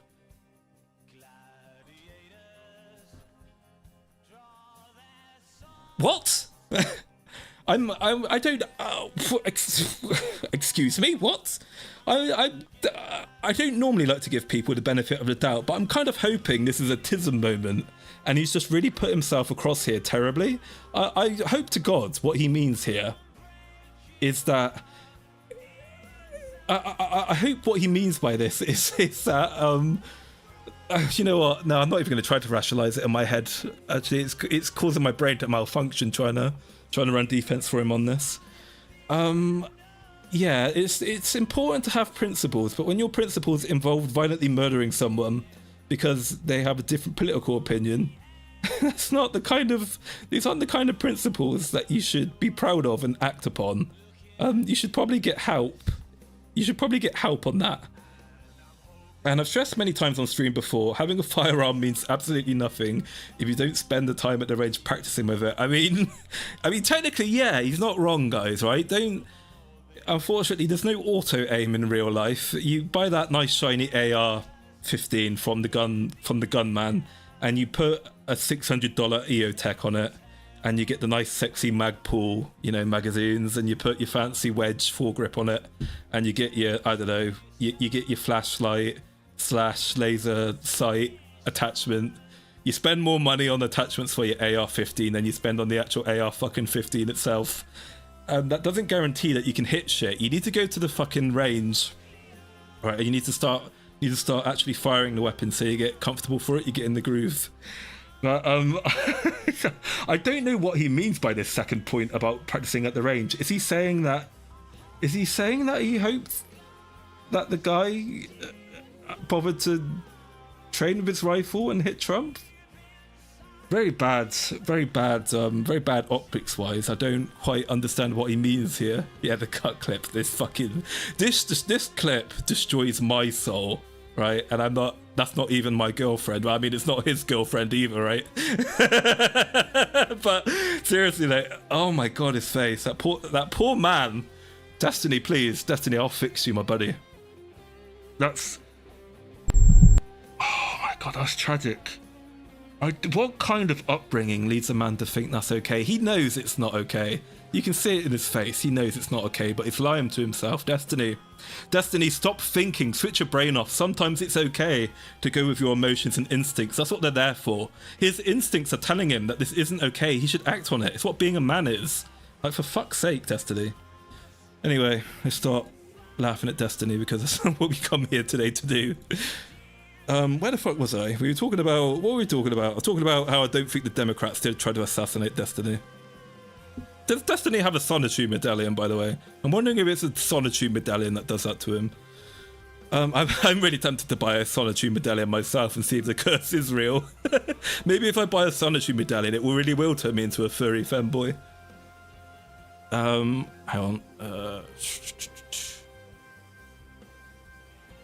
Yeah, I was going on a rant, wasn't I, about the mainstream media? So I got some notes here. What did I say? What notes did I leave for myself? So yeah, I think the mainstream media and the governments as well have been deliberately festering in the public mindset for the last 30 years or so. That they, you know, they've been festering this mindset in the public conscious for the last 30 years, and then all of a sudden now they're surprised that when these radicalized, pissed off children grow up and they can access firearms and take real action, and they're emboldened by this evil kind of democratic murderous sense of morality that says you can get away with violence as long as it's against the quote unquote bad guys, then of course some of these retards are going to go ahead and burn down their communities, execute innocent people, and try to kill political figures they don't like. You know, it's like, well, yeah, no shit. You've been telling them that they should do it for 20 years. Like, no cap. Of course eventually someone's going to want to go ahead and do it. And it's like, I hate, however, it's really annoying how these things essentially boil down to, you know, if you disagree, you're a Nazi or you're a libtard cuck or whatever. But this kind of anti-free speech, you know, dehumanizing stuff that goes on these days, it's the same shit that the Hitler Youth did. It's the same shit. I hate to use comparisons to Nazis, but seriously, when I look at what we do, like politically and like in terms of media and propaganda these days, it really does remind me of what the fucking Nazis did with the Hitler Youth back in the 30s. So you've got like kids who are essentially trained since birth to believe in the righteous cause of National Socialism and to give their lives, if necessary, to the destruction of the ideological enemies of Nazi Germany, or whoever the party leader feels like the enemy is today, right? And I'm seeing parallels to that with the state of politics and the mainstream media coverage of news these days. It's going to get worse unless we like bring things back a bit and learn to. You don't have to be kind to each other. I mean, it's not really in our nature to be kind to people who are in another group, but people really do need to think carefully about like the impact of what they're doing and saying, and stop using it to fill their own narcissistic egos and to kind of like win points so that they can win an election or something, or get like clout on social media, get the likes and the upvotes and stuff, because it's really seriously damaging. It's really destabilizing and stunting the growth of our children, and it's causing like grown adults as well to piss their lives away doing stupid shit. And it's distracting us from the real problems, really, which is like growing inequality. Like the terrible state our countries are in at the moment. You can't get a job, you can't buy a house, we're being replaced, and instead people are arguing over my team versus your team on like it's the fucking sports ball. Maybe that's the plan. Maybe that's why they're doing it, to distract us from the fact we're being replaced. I don't know. Maybe to distract us. Bread and circuses to distract us from the point that we're being that our standard of living is crashing. They hate me more than most, and I'm a black Latino that knows history. Hey, Sketch Therapy. How's it going, Battle Buddy? Good to see you, my friends. Reminds me of Mao. Yeah, it reminds me of Mao as well. It's a great culture war, isn't it? Exactly. Unfortunately, yeah, Stasha. Unfortunately, narcissists are basically beyond saving. Yeah, maybe. I don't know. I think a sufficient shock to even the most ardent narcissist would hopefully fix them. But it's like, yeah, if people want to double down and continue to be retarded, then you can't do anything about it. Nazis are socialists as they were environmentalists, and they were overpopulationists as they were find Antifa. There's your Nazis. Yeah, the Nazis were socialists as well. Sketch therapy. Don't forget that in Nazi Germany, people forget about this. If you were a worker in Nazi Germany, it was required that when you go to work for your company, you go to corporate events, like you go to holiday retreats and you go to like watch the movies of all your worker mates. A lot of the rhetoric around the German worker, particularly in the 30s before World War II, it looks like something straight out of Soviet utopian fiction. Yeah, the Germans were very big on socialism as well. The Nazis were very big on socialism. It was a part of their idea for the perfect like Volksreich, right? Was that everybody held hands, was genetically pure, sang kumbaya, and you know everyone was all friendly and neighborly.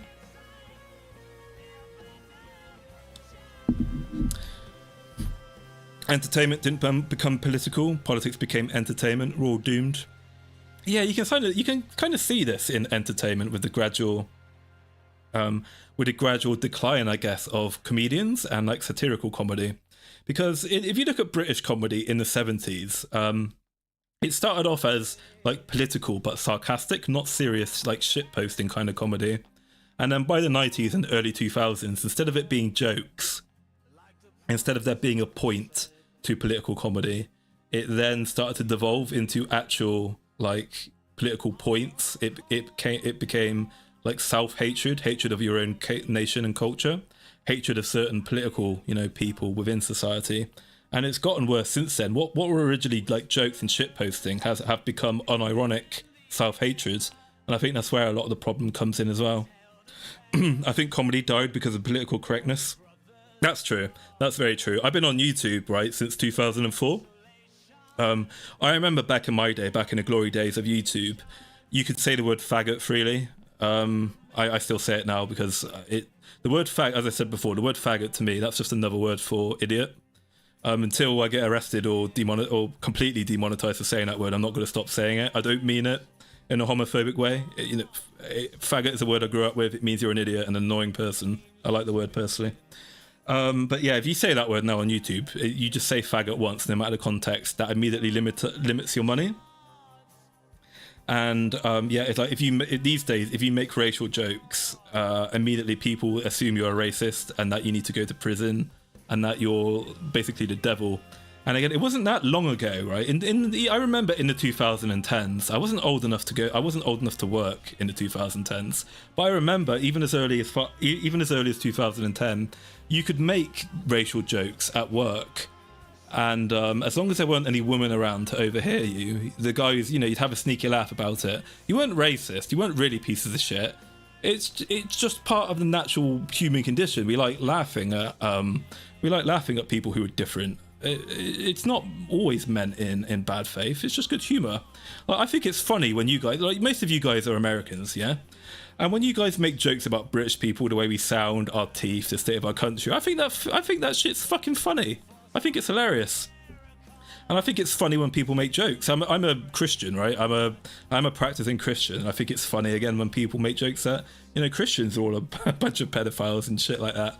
And I like making jokes about other racial and religious groups. Don't do it on stream because it'll get me arrested. But it's honestly a unifying force, not a divisive one. As long as it's done in a tasteful way. Like I've said the story before, but I'm friends with a Polish American Jew, right? Emphasis on the Polish. He is a dual citizen, but emphasis on the Polish American Jew. And I've also got a friend who is a Sunni Muslim from Morocco, right? And then I'm a white Christian. So you've got a Discord, you've got a private Discord with a Polish American Jew, a Sunni Muslim, a brown-skinned Sunni Muslim, and a white British Christian. And, you know, the Muslims making jokes about enslaving my people and what he's going to do to our women and shit. And they are jokes. I think they're fucking funny. He's making anti-Semitic jokes that I can't repeat here because I'll get arrested. And I'm making certain jokes as well about their religion and their, like, you know, their ethnicity as well. And despite us giving each other all this shit, it's a unifying force. We love each other for it. It's fun. We think it's funny. Right, that's how we became friends in the first place. I met these guys on a WoW private server, and when I first met my Sunni Muslim friend, the very first thing he said to me when he heard I was British is he said this, right? He said to me, he said, "Dude, we're going to take over your country, and then when the Muslims take over, I'm going to put you in a cage and you will dance for us." Right? That's the very first thing he said to me.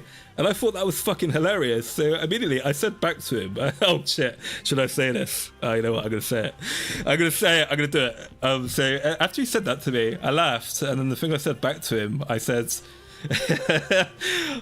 "Mum, I love my lovely Muslim friend. I'm going to burn you on a holy cross of Jesus Christ, you infidel." Right? We had a good laugh about it. And we've been best friends ever since, right? And it's just annoying. It's just annoying now when third parties kind of like stick their nose in and hear that shit, and then they go, "Oh, you're a racist, you're a devil, you're a demon who needs locking up." I think that's what society's missing as well, is the ability to kind of take a look at ourselves and like laugh at the stereotypes, laugh at the hate, and, you know, give each other a little bit of shit. It's like I look at how Mexicans and Puerto Ricans talk to each other, right? And I'm going into a chat room with Puerto Ricans and Mexicans, and they're calling each other beaners and wetbacks. And I'm like I'm in this chat room with these people, and I'm like, these guys love each other, and they're calling each other like the worst racial slurs that you can imagine, and it's great. It's good. We should go back to those times. Times were much more fun back then. It's become increasingly difficult with the weaponization of tattling on ad providers and such. I doubt any website wants the responsibility of controlling speech. That's perfectly said, Froggish. You've got these nasty, evil little Weasley people who, you know, like the tattletales, like the 4-year-olds back at school who would go tell the teacher on you every time you did something naughty, but it was basically a victimless crime. You've got these evil, narcissistic, miserable people whose own lives are in shambles. No one loves them. Everybody hates them. They're all by themselves. They're terminally online, and they think like they want to basically ruin everybody else's fun. They jerk off to like causing misery to other people. Not even necessarily because they don't like them. They just get off on it because they're nasty people, quite frankly. Return to 4chan humor. I never really liked 4chan personally. I'm an ex-Suffolk Forum. I'm an ex-Suffolk Awful Forums guy. Like, I joined the Suffolk Awful Forums in 2004. So sadly, guys, I'm not a 4chan guy. I'm a spurgy, old-school Suffolk Forums goon, I'm afraid. Which is why I like shit posting and being a retard on the internet so much. For those of you who do know what a Suffolk Awful Forums goon are, this probably explains so much, right? This probably makes so much sense as to why I'm the way I am, because I grew up with SA. When I heard I've never heard the term Vanilla Gorilla before. When I heard the terms Vanilla Gorilla and Mayo Monkey, fucking hell, I mean, as you say, I've just laughed myself. Vanilla Gorilla and Mayo Monkey, I audibly laughed. Yes, please call me that because it's hilarious. Exactly, it's so funny. I love that shit. I think in the 90s, 2000s was the peak of comedy and race relations. There was an understanding, a love for exchanging bullying insults. It was. Let me show you something, actually. This reminds me, I was looking at something the other day. I was looking at this old classic. This proves my point, right? This is a time capsule into how like humor and content used to be back in the day. Hang on one second. Well, this is what humor was like back in the early 2000s. One tab. Ah, shit, hang on. I lost the tab. Whoa, where's the tab gone? Here we go. Oh, you remember this good old show called Borat? This amazing documentary on American culture. Remember Borat?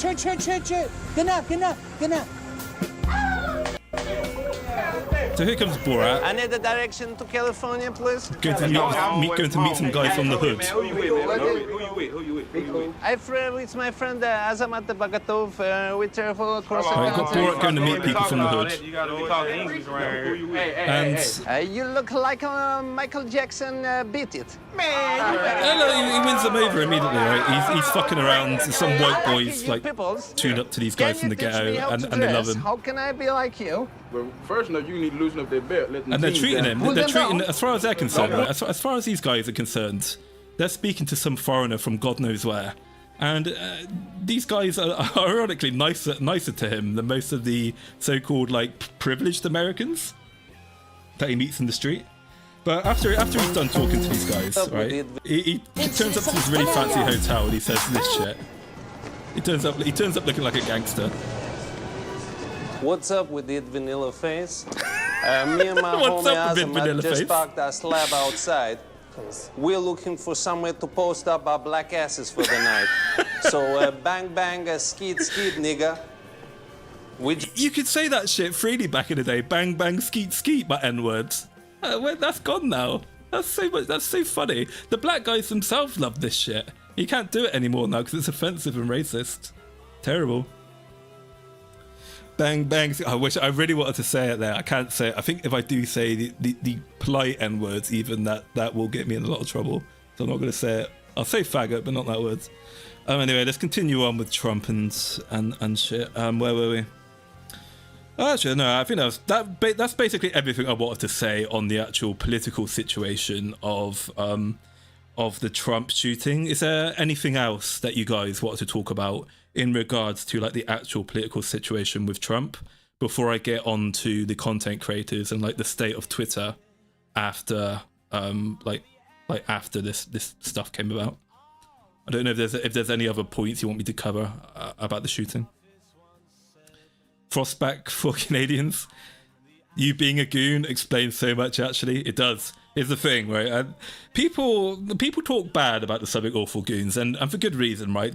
Being an old school Southwark Awful Forums goon fag it's not something to be proud of by any stretch of the imagination, but I had an awful lot of fun with the goons back in the day.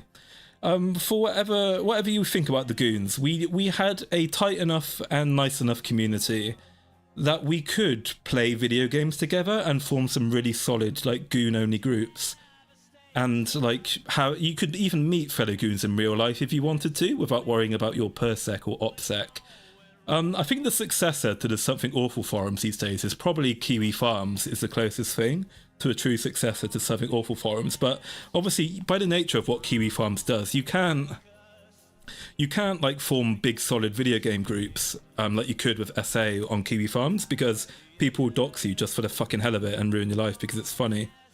But I mean, yeah, I quite miss the Something Awful forums days. You just go on a game and it would be the pinnacle of hilarity to ruin someone else's game and then just feed off of the outrage in your tweets, in the whispers, right? It'd be the height of hilarity to just piss other people off and see them cry in local chat.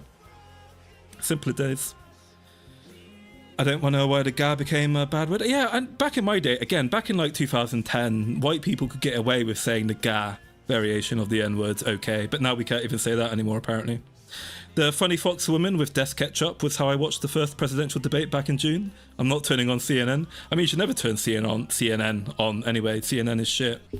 But yeah, I fucking love the desk ketchup woman.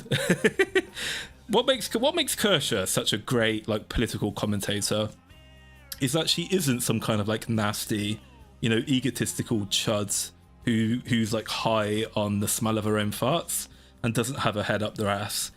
Kershaw likes to meme, Kershaw likes to joke about things, but the great thing about Kershaw is that at the end of the day, she just wants to be left alone in peace to enjoy her anime, her vibrator, and her video games, right? So Kershaw will 1 minute explain to you very clearly and very respectfully and politely will explain to you why she thinks the way she does, and to explain a point of view to you, and then in the next second she will laugh at herself, she'll laugh at something funny in the chat, she'll meme, she'll dunk on herself. She's just generally like normally a very pleasant person.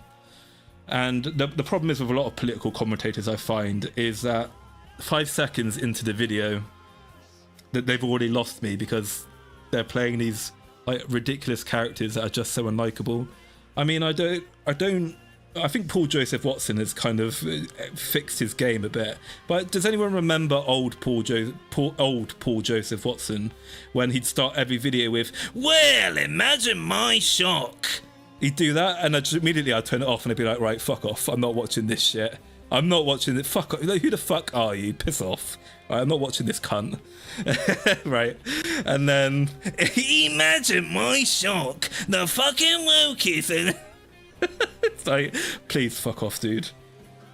And then, I don't think too badly of Tim Pool, but what annoys me about people like Tim Pool, though, is that you open up the Tim Pool stream, he's talking about an interesting subject, and I'm like, oh, okay, Tim, let's hear what you have to say on this political subject. And then he talks, he does that really weird thing where after every sentence, he like does a 10-second dramatic pause. Like he's the great fucking Prometheus who, he's like fucking Socrates, you know, lecturing to his retard students. And it's like, at that point, I'm like, oh, Tim, please just get to the fucking point. What are you talking about? It really annoys me when political commentators are like that.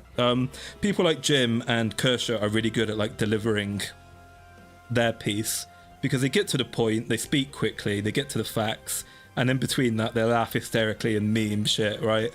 And you love them. I think, like, to some extent, I think Jim can be a bit. I think, if we're being honest, Jim can be a bit of an asshole sometimes, right? But Jim's a lovable asshole because he doesn't go too far. He's not that much of a cunt. He knows how to have fun, right? And this is what a lot of political commentators miss, is they just they're just complete assholes. That's kind of like why I like Kershaw. She's a very lovable, easy, silly, funny woman. Because of Kershaw, I know what sounding is. Yeah, I'm sorry to hear that. He's blinded by his own self-righteousness. Yeah, he's a little bit narcissistic, is Tim. He's a bit of himself, yeah. But again, good for him though. I mean, it's good for him. He's managed to build a business out of this.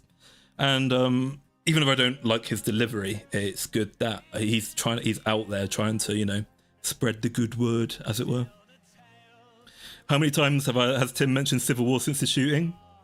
I imagine it's all he's able to say now.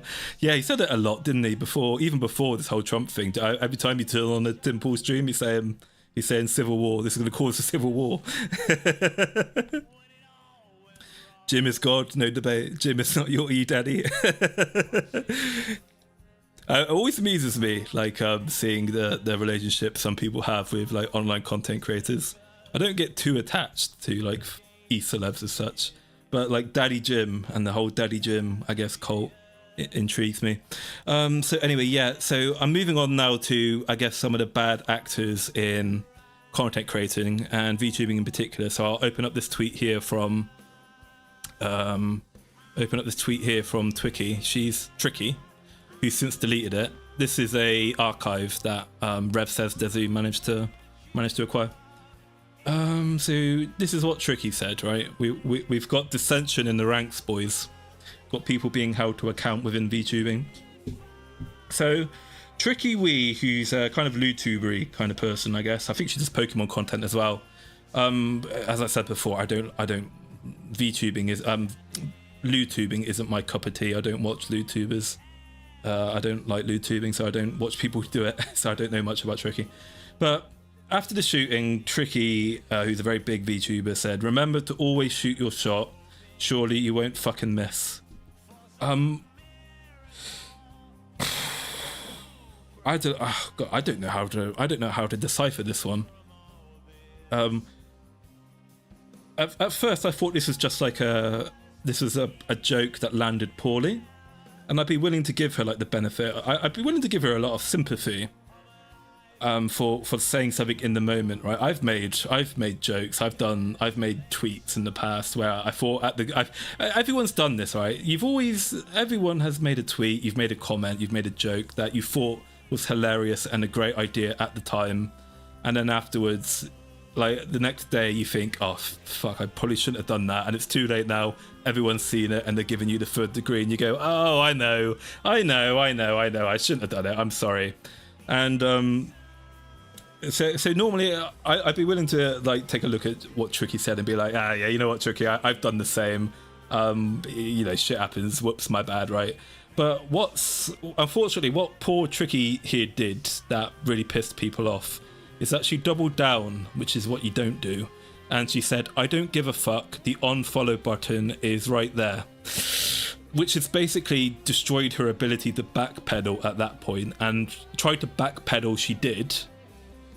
Yeah, she's deleted it there. And then her reply was, I didn't care about your reply to me per se, but I did delete it immediately after it was in bad taste, and I educated myself about the whole situation. I hate it when like public facing people say this shit. They say, I educated myself about the whole situation. If you educated yourself about the whole situation, you're a very fucking fast learner, right? Because you had a very bad take and then you've educated yourself in 30 minutes later. I don't think so somehow. But also this use of language that I educated myself. Who talks like that? Who people who are being genuine, who actually talks like that? When you have genuinely fucked up and you're genuinely sorry for what you did, most Westerners, the way they kind of react to that is they say, yeah, look, you know what, I fucked up. I'm really sorry about the whole thing. I apologize. I won't do it again. It's again when people say like I educated myself, it just reeks of disingenuous behavior. But here's the thing: she's made a bad take. She's apologized for it. Probably doesn't mean it since she's made that follow-up tweet doubling down. But it's, I guess, trying to. What I find unfortunate, right, is that everyone is now dogpiling onto Tricky, and giving her a lot of shit.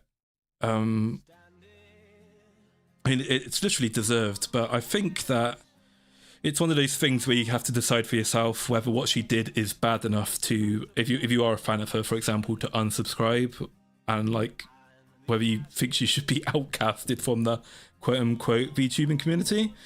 Even though I think what she said was disgusting, I think that the dogpiling that she's getting is a bit excessive. She's fucked up. She's going to suffer the consequences for it with a CCV and a subscriber count properly. She's been publicly chewed out by the big VTubers. Kershaw and Rev Says Dezu have kind of put her in a place.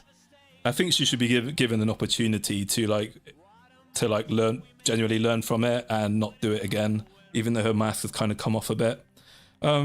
Yeah, I don't know what you guys think. I think this is a bit unfair to every time a VTuber says something that they shouldn't have done, that, you know, people have to fucking brigade them. It's a bit excessive in my opinion. It's like, okay, she's learned a lesson, like leave her alone now and see if she improves herself. No, don't forgive. Oh, you guys are cold. No, I mean that's fine, right? I don't on the same bit. I don't think badly if you aren't willing to forgive her. I admit myself, I'm a terrible judge of character. Apparently, there's so many VTubers out there who my first impression of them was, oh, you know what? I like this person. They seem right. They seem genuine. Yeah, I like them. And then it turns out I'm like, oh fuck. Okay, no, never mind. I was completely wrong. So yeah, I do have form for being perhaps a bit too lenient with people. There's almost certainty was vitriol when she posted it initially. This one is kind of unexpected. Did you forget the meds? Yeah, it is unexpected, isn't it? As I said before, I think LootTubers are normally the best at staying in their lane because they know they just make their money from getting the horny boys to just goon off to their silly voices. They know well enough to keep out of VTuber drama. I'm trying to figure out the joke in that post, considering the response she made. I am as well. I'm looking at this and I'm a little bit confused as to what the humor is. Yeah, it's like it doesn't. The Trump attempted assassination doesn't fit the phrase of you miss every shot you don't take or something. Yeah, it's a weird one. 2 posts within 2 minutes counts as the same post. Oh, I didn't know that. Finana moment. It is a Finana moment. This is the thing, talking about me being a misjudging of character. I thought Finana Ryuga was once upon a time my favourite member of Hololive. Hololive? Niji Sanji. Whoops. And then I stopped watching her when she did the whole educate yourself thing. So yeah, I'm a shit judge of character, apparently. I purposely do not talk politics because of stuff like this. Yeah, it's always very risky when you talk about politics on the internet, particularly in VTubing. It's you can, if as long as you're moral and you're principled, right, and you're consistent, as long as if you've got the wrong opinions, you're still going to get shit for it. But if you've got some kind of morality to your statements, then even though you'll get shit for it, it won't be too bad. You can recover from it, right? Like people like Dev and people like Dev, for example, still have pretty big followings despite, you know, constant guffaws because of how they come. Because at least even if you think he's an idiot, he's a consistent idiot who does, I think, usually stick to what his morals are, even as stupid as they may be. But it's when you like backpedal, reverse, try to delete this shit, and you have absolutely reprehensible opinions, is when that's like your career enders there. People have been trying to cancel like Kershaw and Pippa for God knows how many years, and they can't do it. Everybody loves those two because they generally don't go too far and say shit that they themselves like regret and don't mean usually, right? So because they stick to their principles, people can at least respect that even if they don't agree with it. Educated herself on what exactly? It's pretty clear what happened. Well, exactly, you're exactly right, Dakota. I mean, again, it's why it's a fucking it's how you know it's like what's the words? Just generic PR answer. It's like, what did you learn? What's there to learn from? What have you educated yourself on? I've educated myself on the fact that I shouldn't make fucking disgusting comments about someone being attempted murdered. These physics tell me she's a good person. You have 0.3 Fananas now. Yeah, apparently I really like mentally unwell women for some reason. Sorry if this is spicy, but I'm surprised some of the big corps didn't mention it. Oh no, I imagine with the way things are currently going, the big corpos have probably had a meeting with all their VTubers right now and said, I swear to fucking God, if any of you guys mention the Trump assassination shit, you are fired. Right? I can imagine poor Fishman right now, like calling everyone in Face Connect and going, right guys, Pippa, right? None of you guys talking about the Trump shit, Pippa, right? They don't want to bring this shit up. It probably will be a career ender given how volatile it is. Fortunately, being a male VTuber and an independent, and a shit one at that as well, I can talk about this stuff, and because I don't have to worry about being recruited by a VTuber corporation to begin with, because no one cares. I'm not good enough to join one. FaZe is pretty good about PR training. Do they have PR training in FaZe? I'm still doing my research on that. I think the FaZe girls are just generally. Well, yeah, actually, yeah. I guess the Fishman is really good at like having meetings and telling people what they can and can't do, and tired wrangling them. But I think the FaZe girls in general are a bit on the older side, and they understand the internet quite well.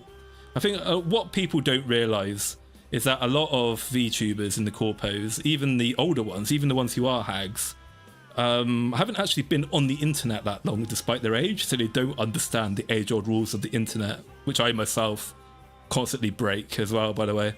I constantly break the age-old rules of the internet I've known since 2004, but I can't help myself, it's fun. Modern day Pippa is too smart for that. Yeah, she is actually. I mean, I'm joking, but yeah. Yeah, Pippa's explained exactly why she's not the way she is anymore, which is good. I mean, I do miss the schizo rabbit, but when she gave her rationale as to why she's calmed down a lot, I was like, yeah, you know what, that's fair enough. I imagine that was the reason, so I'm not bothered. But I think what annoys me, right, about some of the discussions about this whole Trump stuff is it's the retards who are like, ignore your lying ear, like ignore your lying eyes. Trump wasn't shot. This wasn't an attempted assassination, and it's like, okay, right. Let's meet these people in the middle. Okay, so maybe there was a shooting and it wasn't assassination attempt. How do you know they're aiming for Trump? Is what some people would say. So it's like, okay then. So some cunt just turned up to a Trump rally to shoot some random fuck in the audience for a laugh. Maybe the people in the crowd were killed because they cucked the shooter or something. Because that's what normal people do. Normal people go around shooting randoms at rallies, which are covered by police snipers and special operations close protection teams. It's like, think about it, Dev. What do you... Oh my god, like, think about it. He was there to shoot Trump, right? And Trump didn't fall over on a fucking stage. His attempted assassination. Like, deal with it.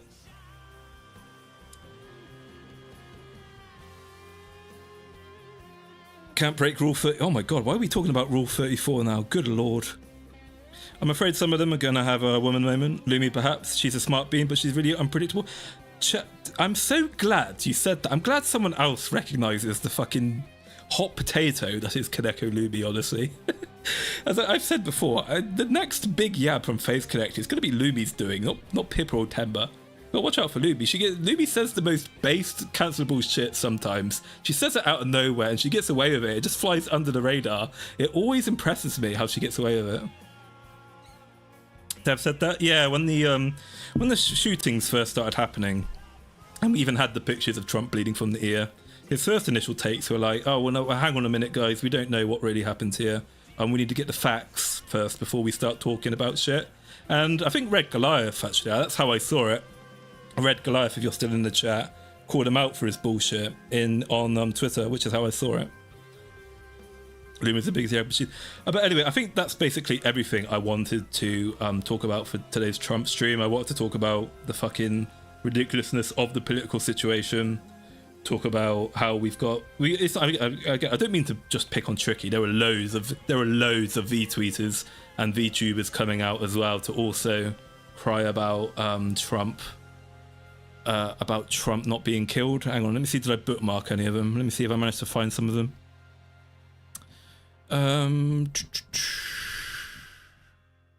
No, I didn't, unfortunately. I don't have any of the bookmarks of V-tweeters joining in on the We Wish Trump Was Dead brigade.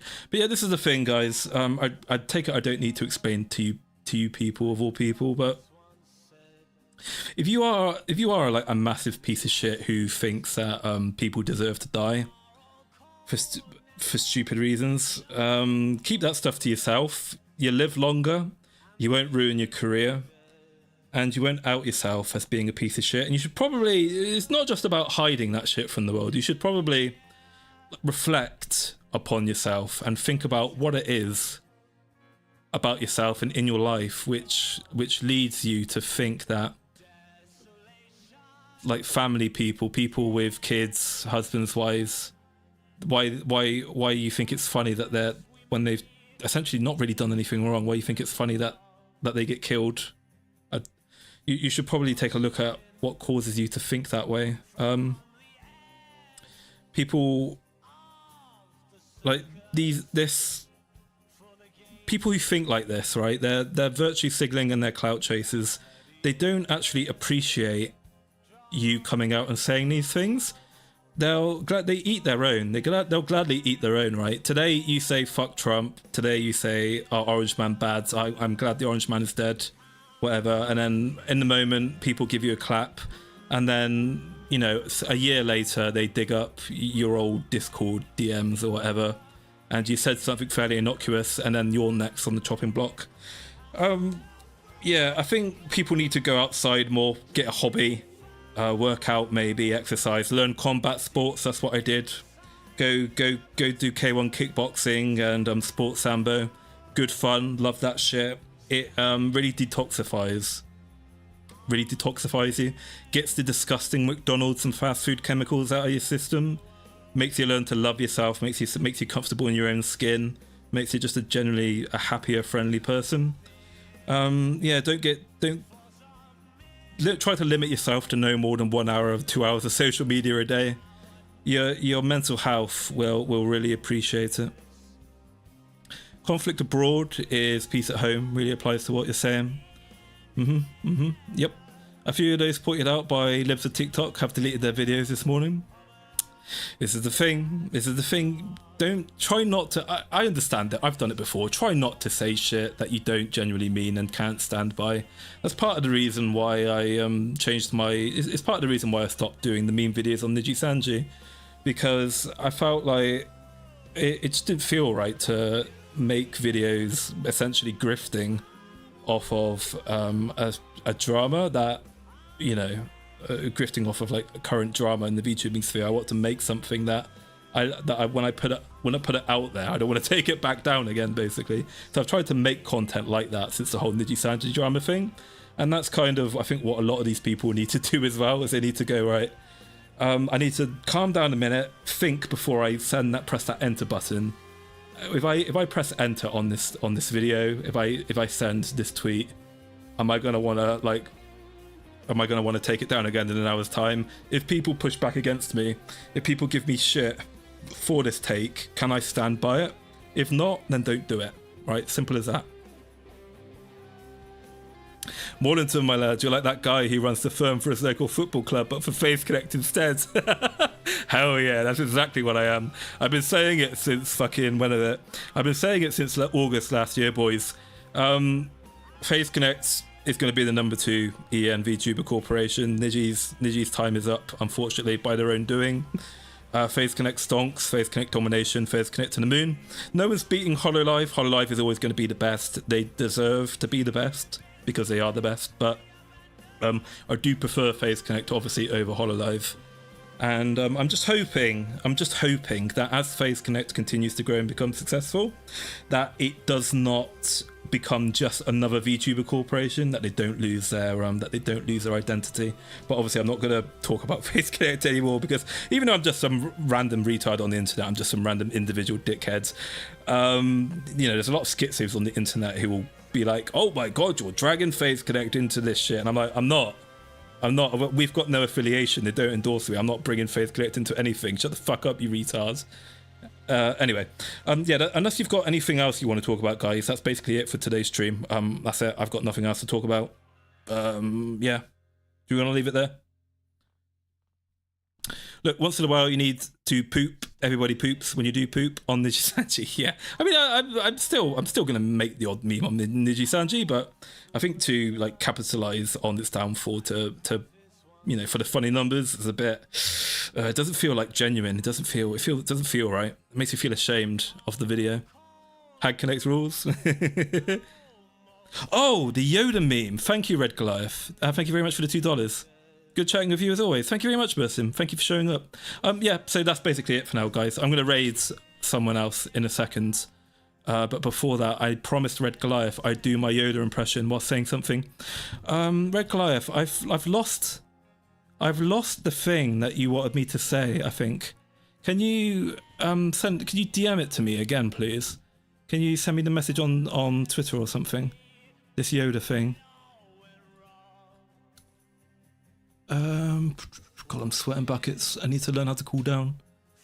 What's the Yoda meme? I'll DM you. Thank you very much, guys. Yeah, whilst we're waiting for Red Goliath, Red Goliath, there's like some kind of, I don't know, Yoda quote thing that he wants me to say in my Yoda voice. If you guys don't know, it's been a while since I've done it. I'm quite, if I dare say so myself, I'm a very good impressionist. I can do Gollum, I can do Yoda, I can do Cleveland from Family Guy. I can do so many voices. All right, here, let me show you. Oh, Quagmire, you are what the Spaniards call El Terrible. Got a bit of Cleveland there for you, lads. This is my first stream, thank you, but I love your content. Thank you very much, Sadistic Overlord. Have a good afternoon, evening, buddy. Thank you very much for showing up. Yeah. And Goliath, have we got the... we got it. Here we go. Okay, I'm gonna say it. Okay, I'm gonna say the funny words in the Yoda voice. Prepare for the cringe, boys. Okay.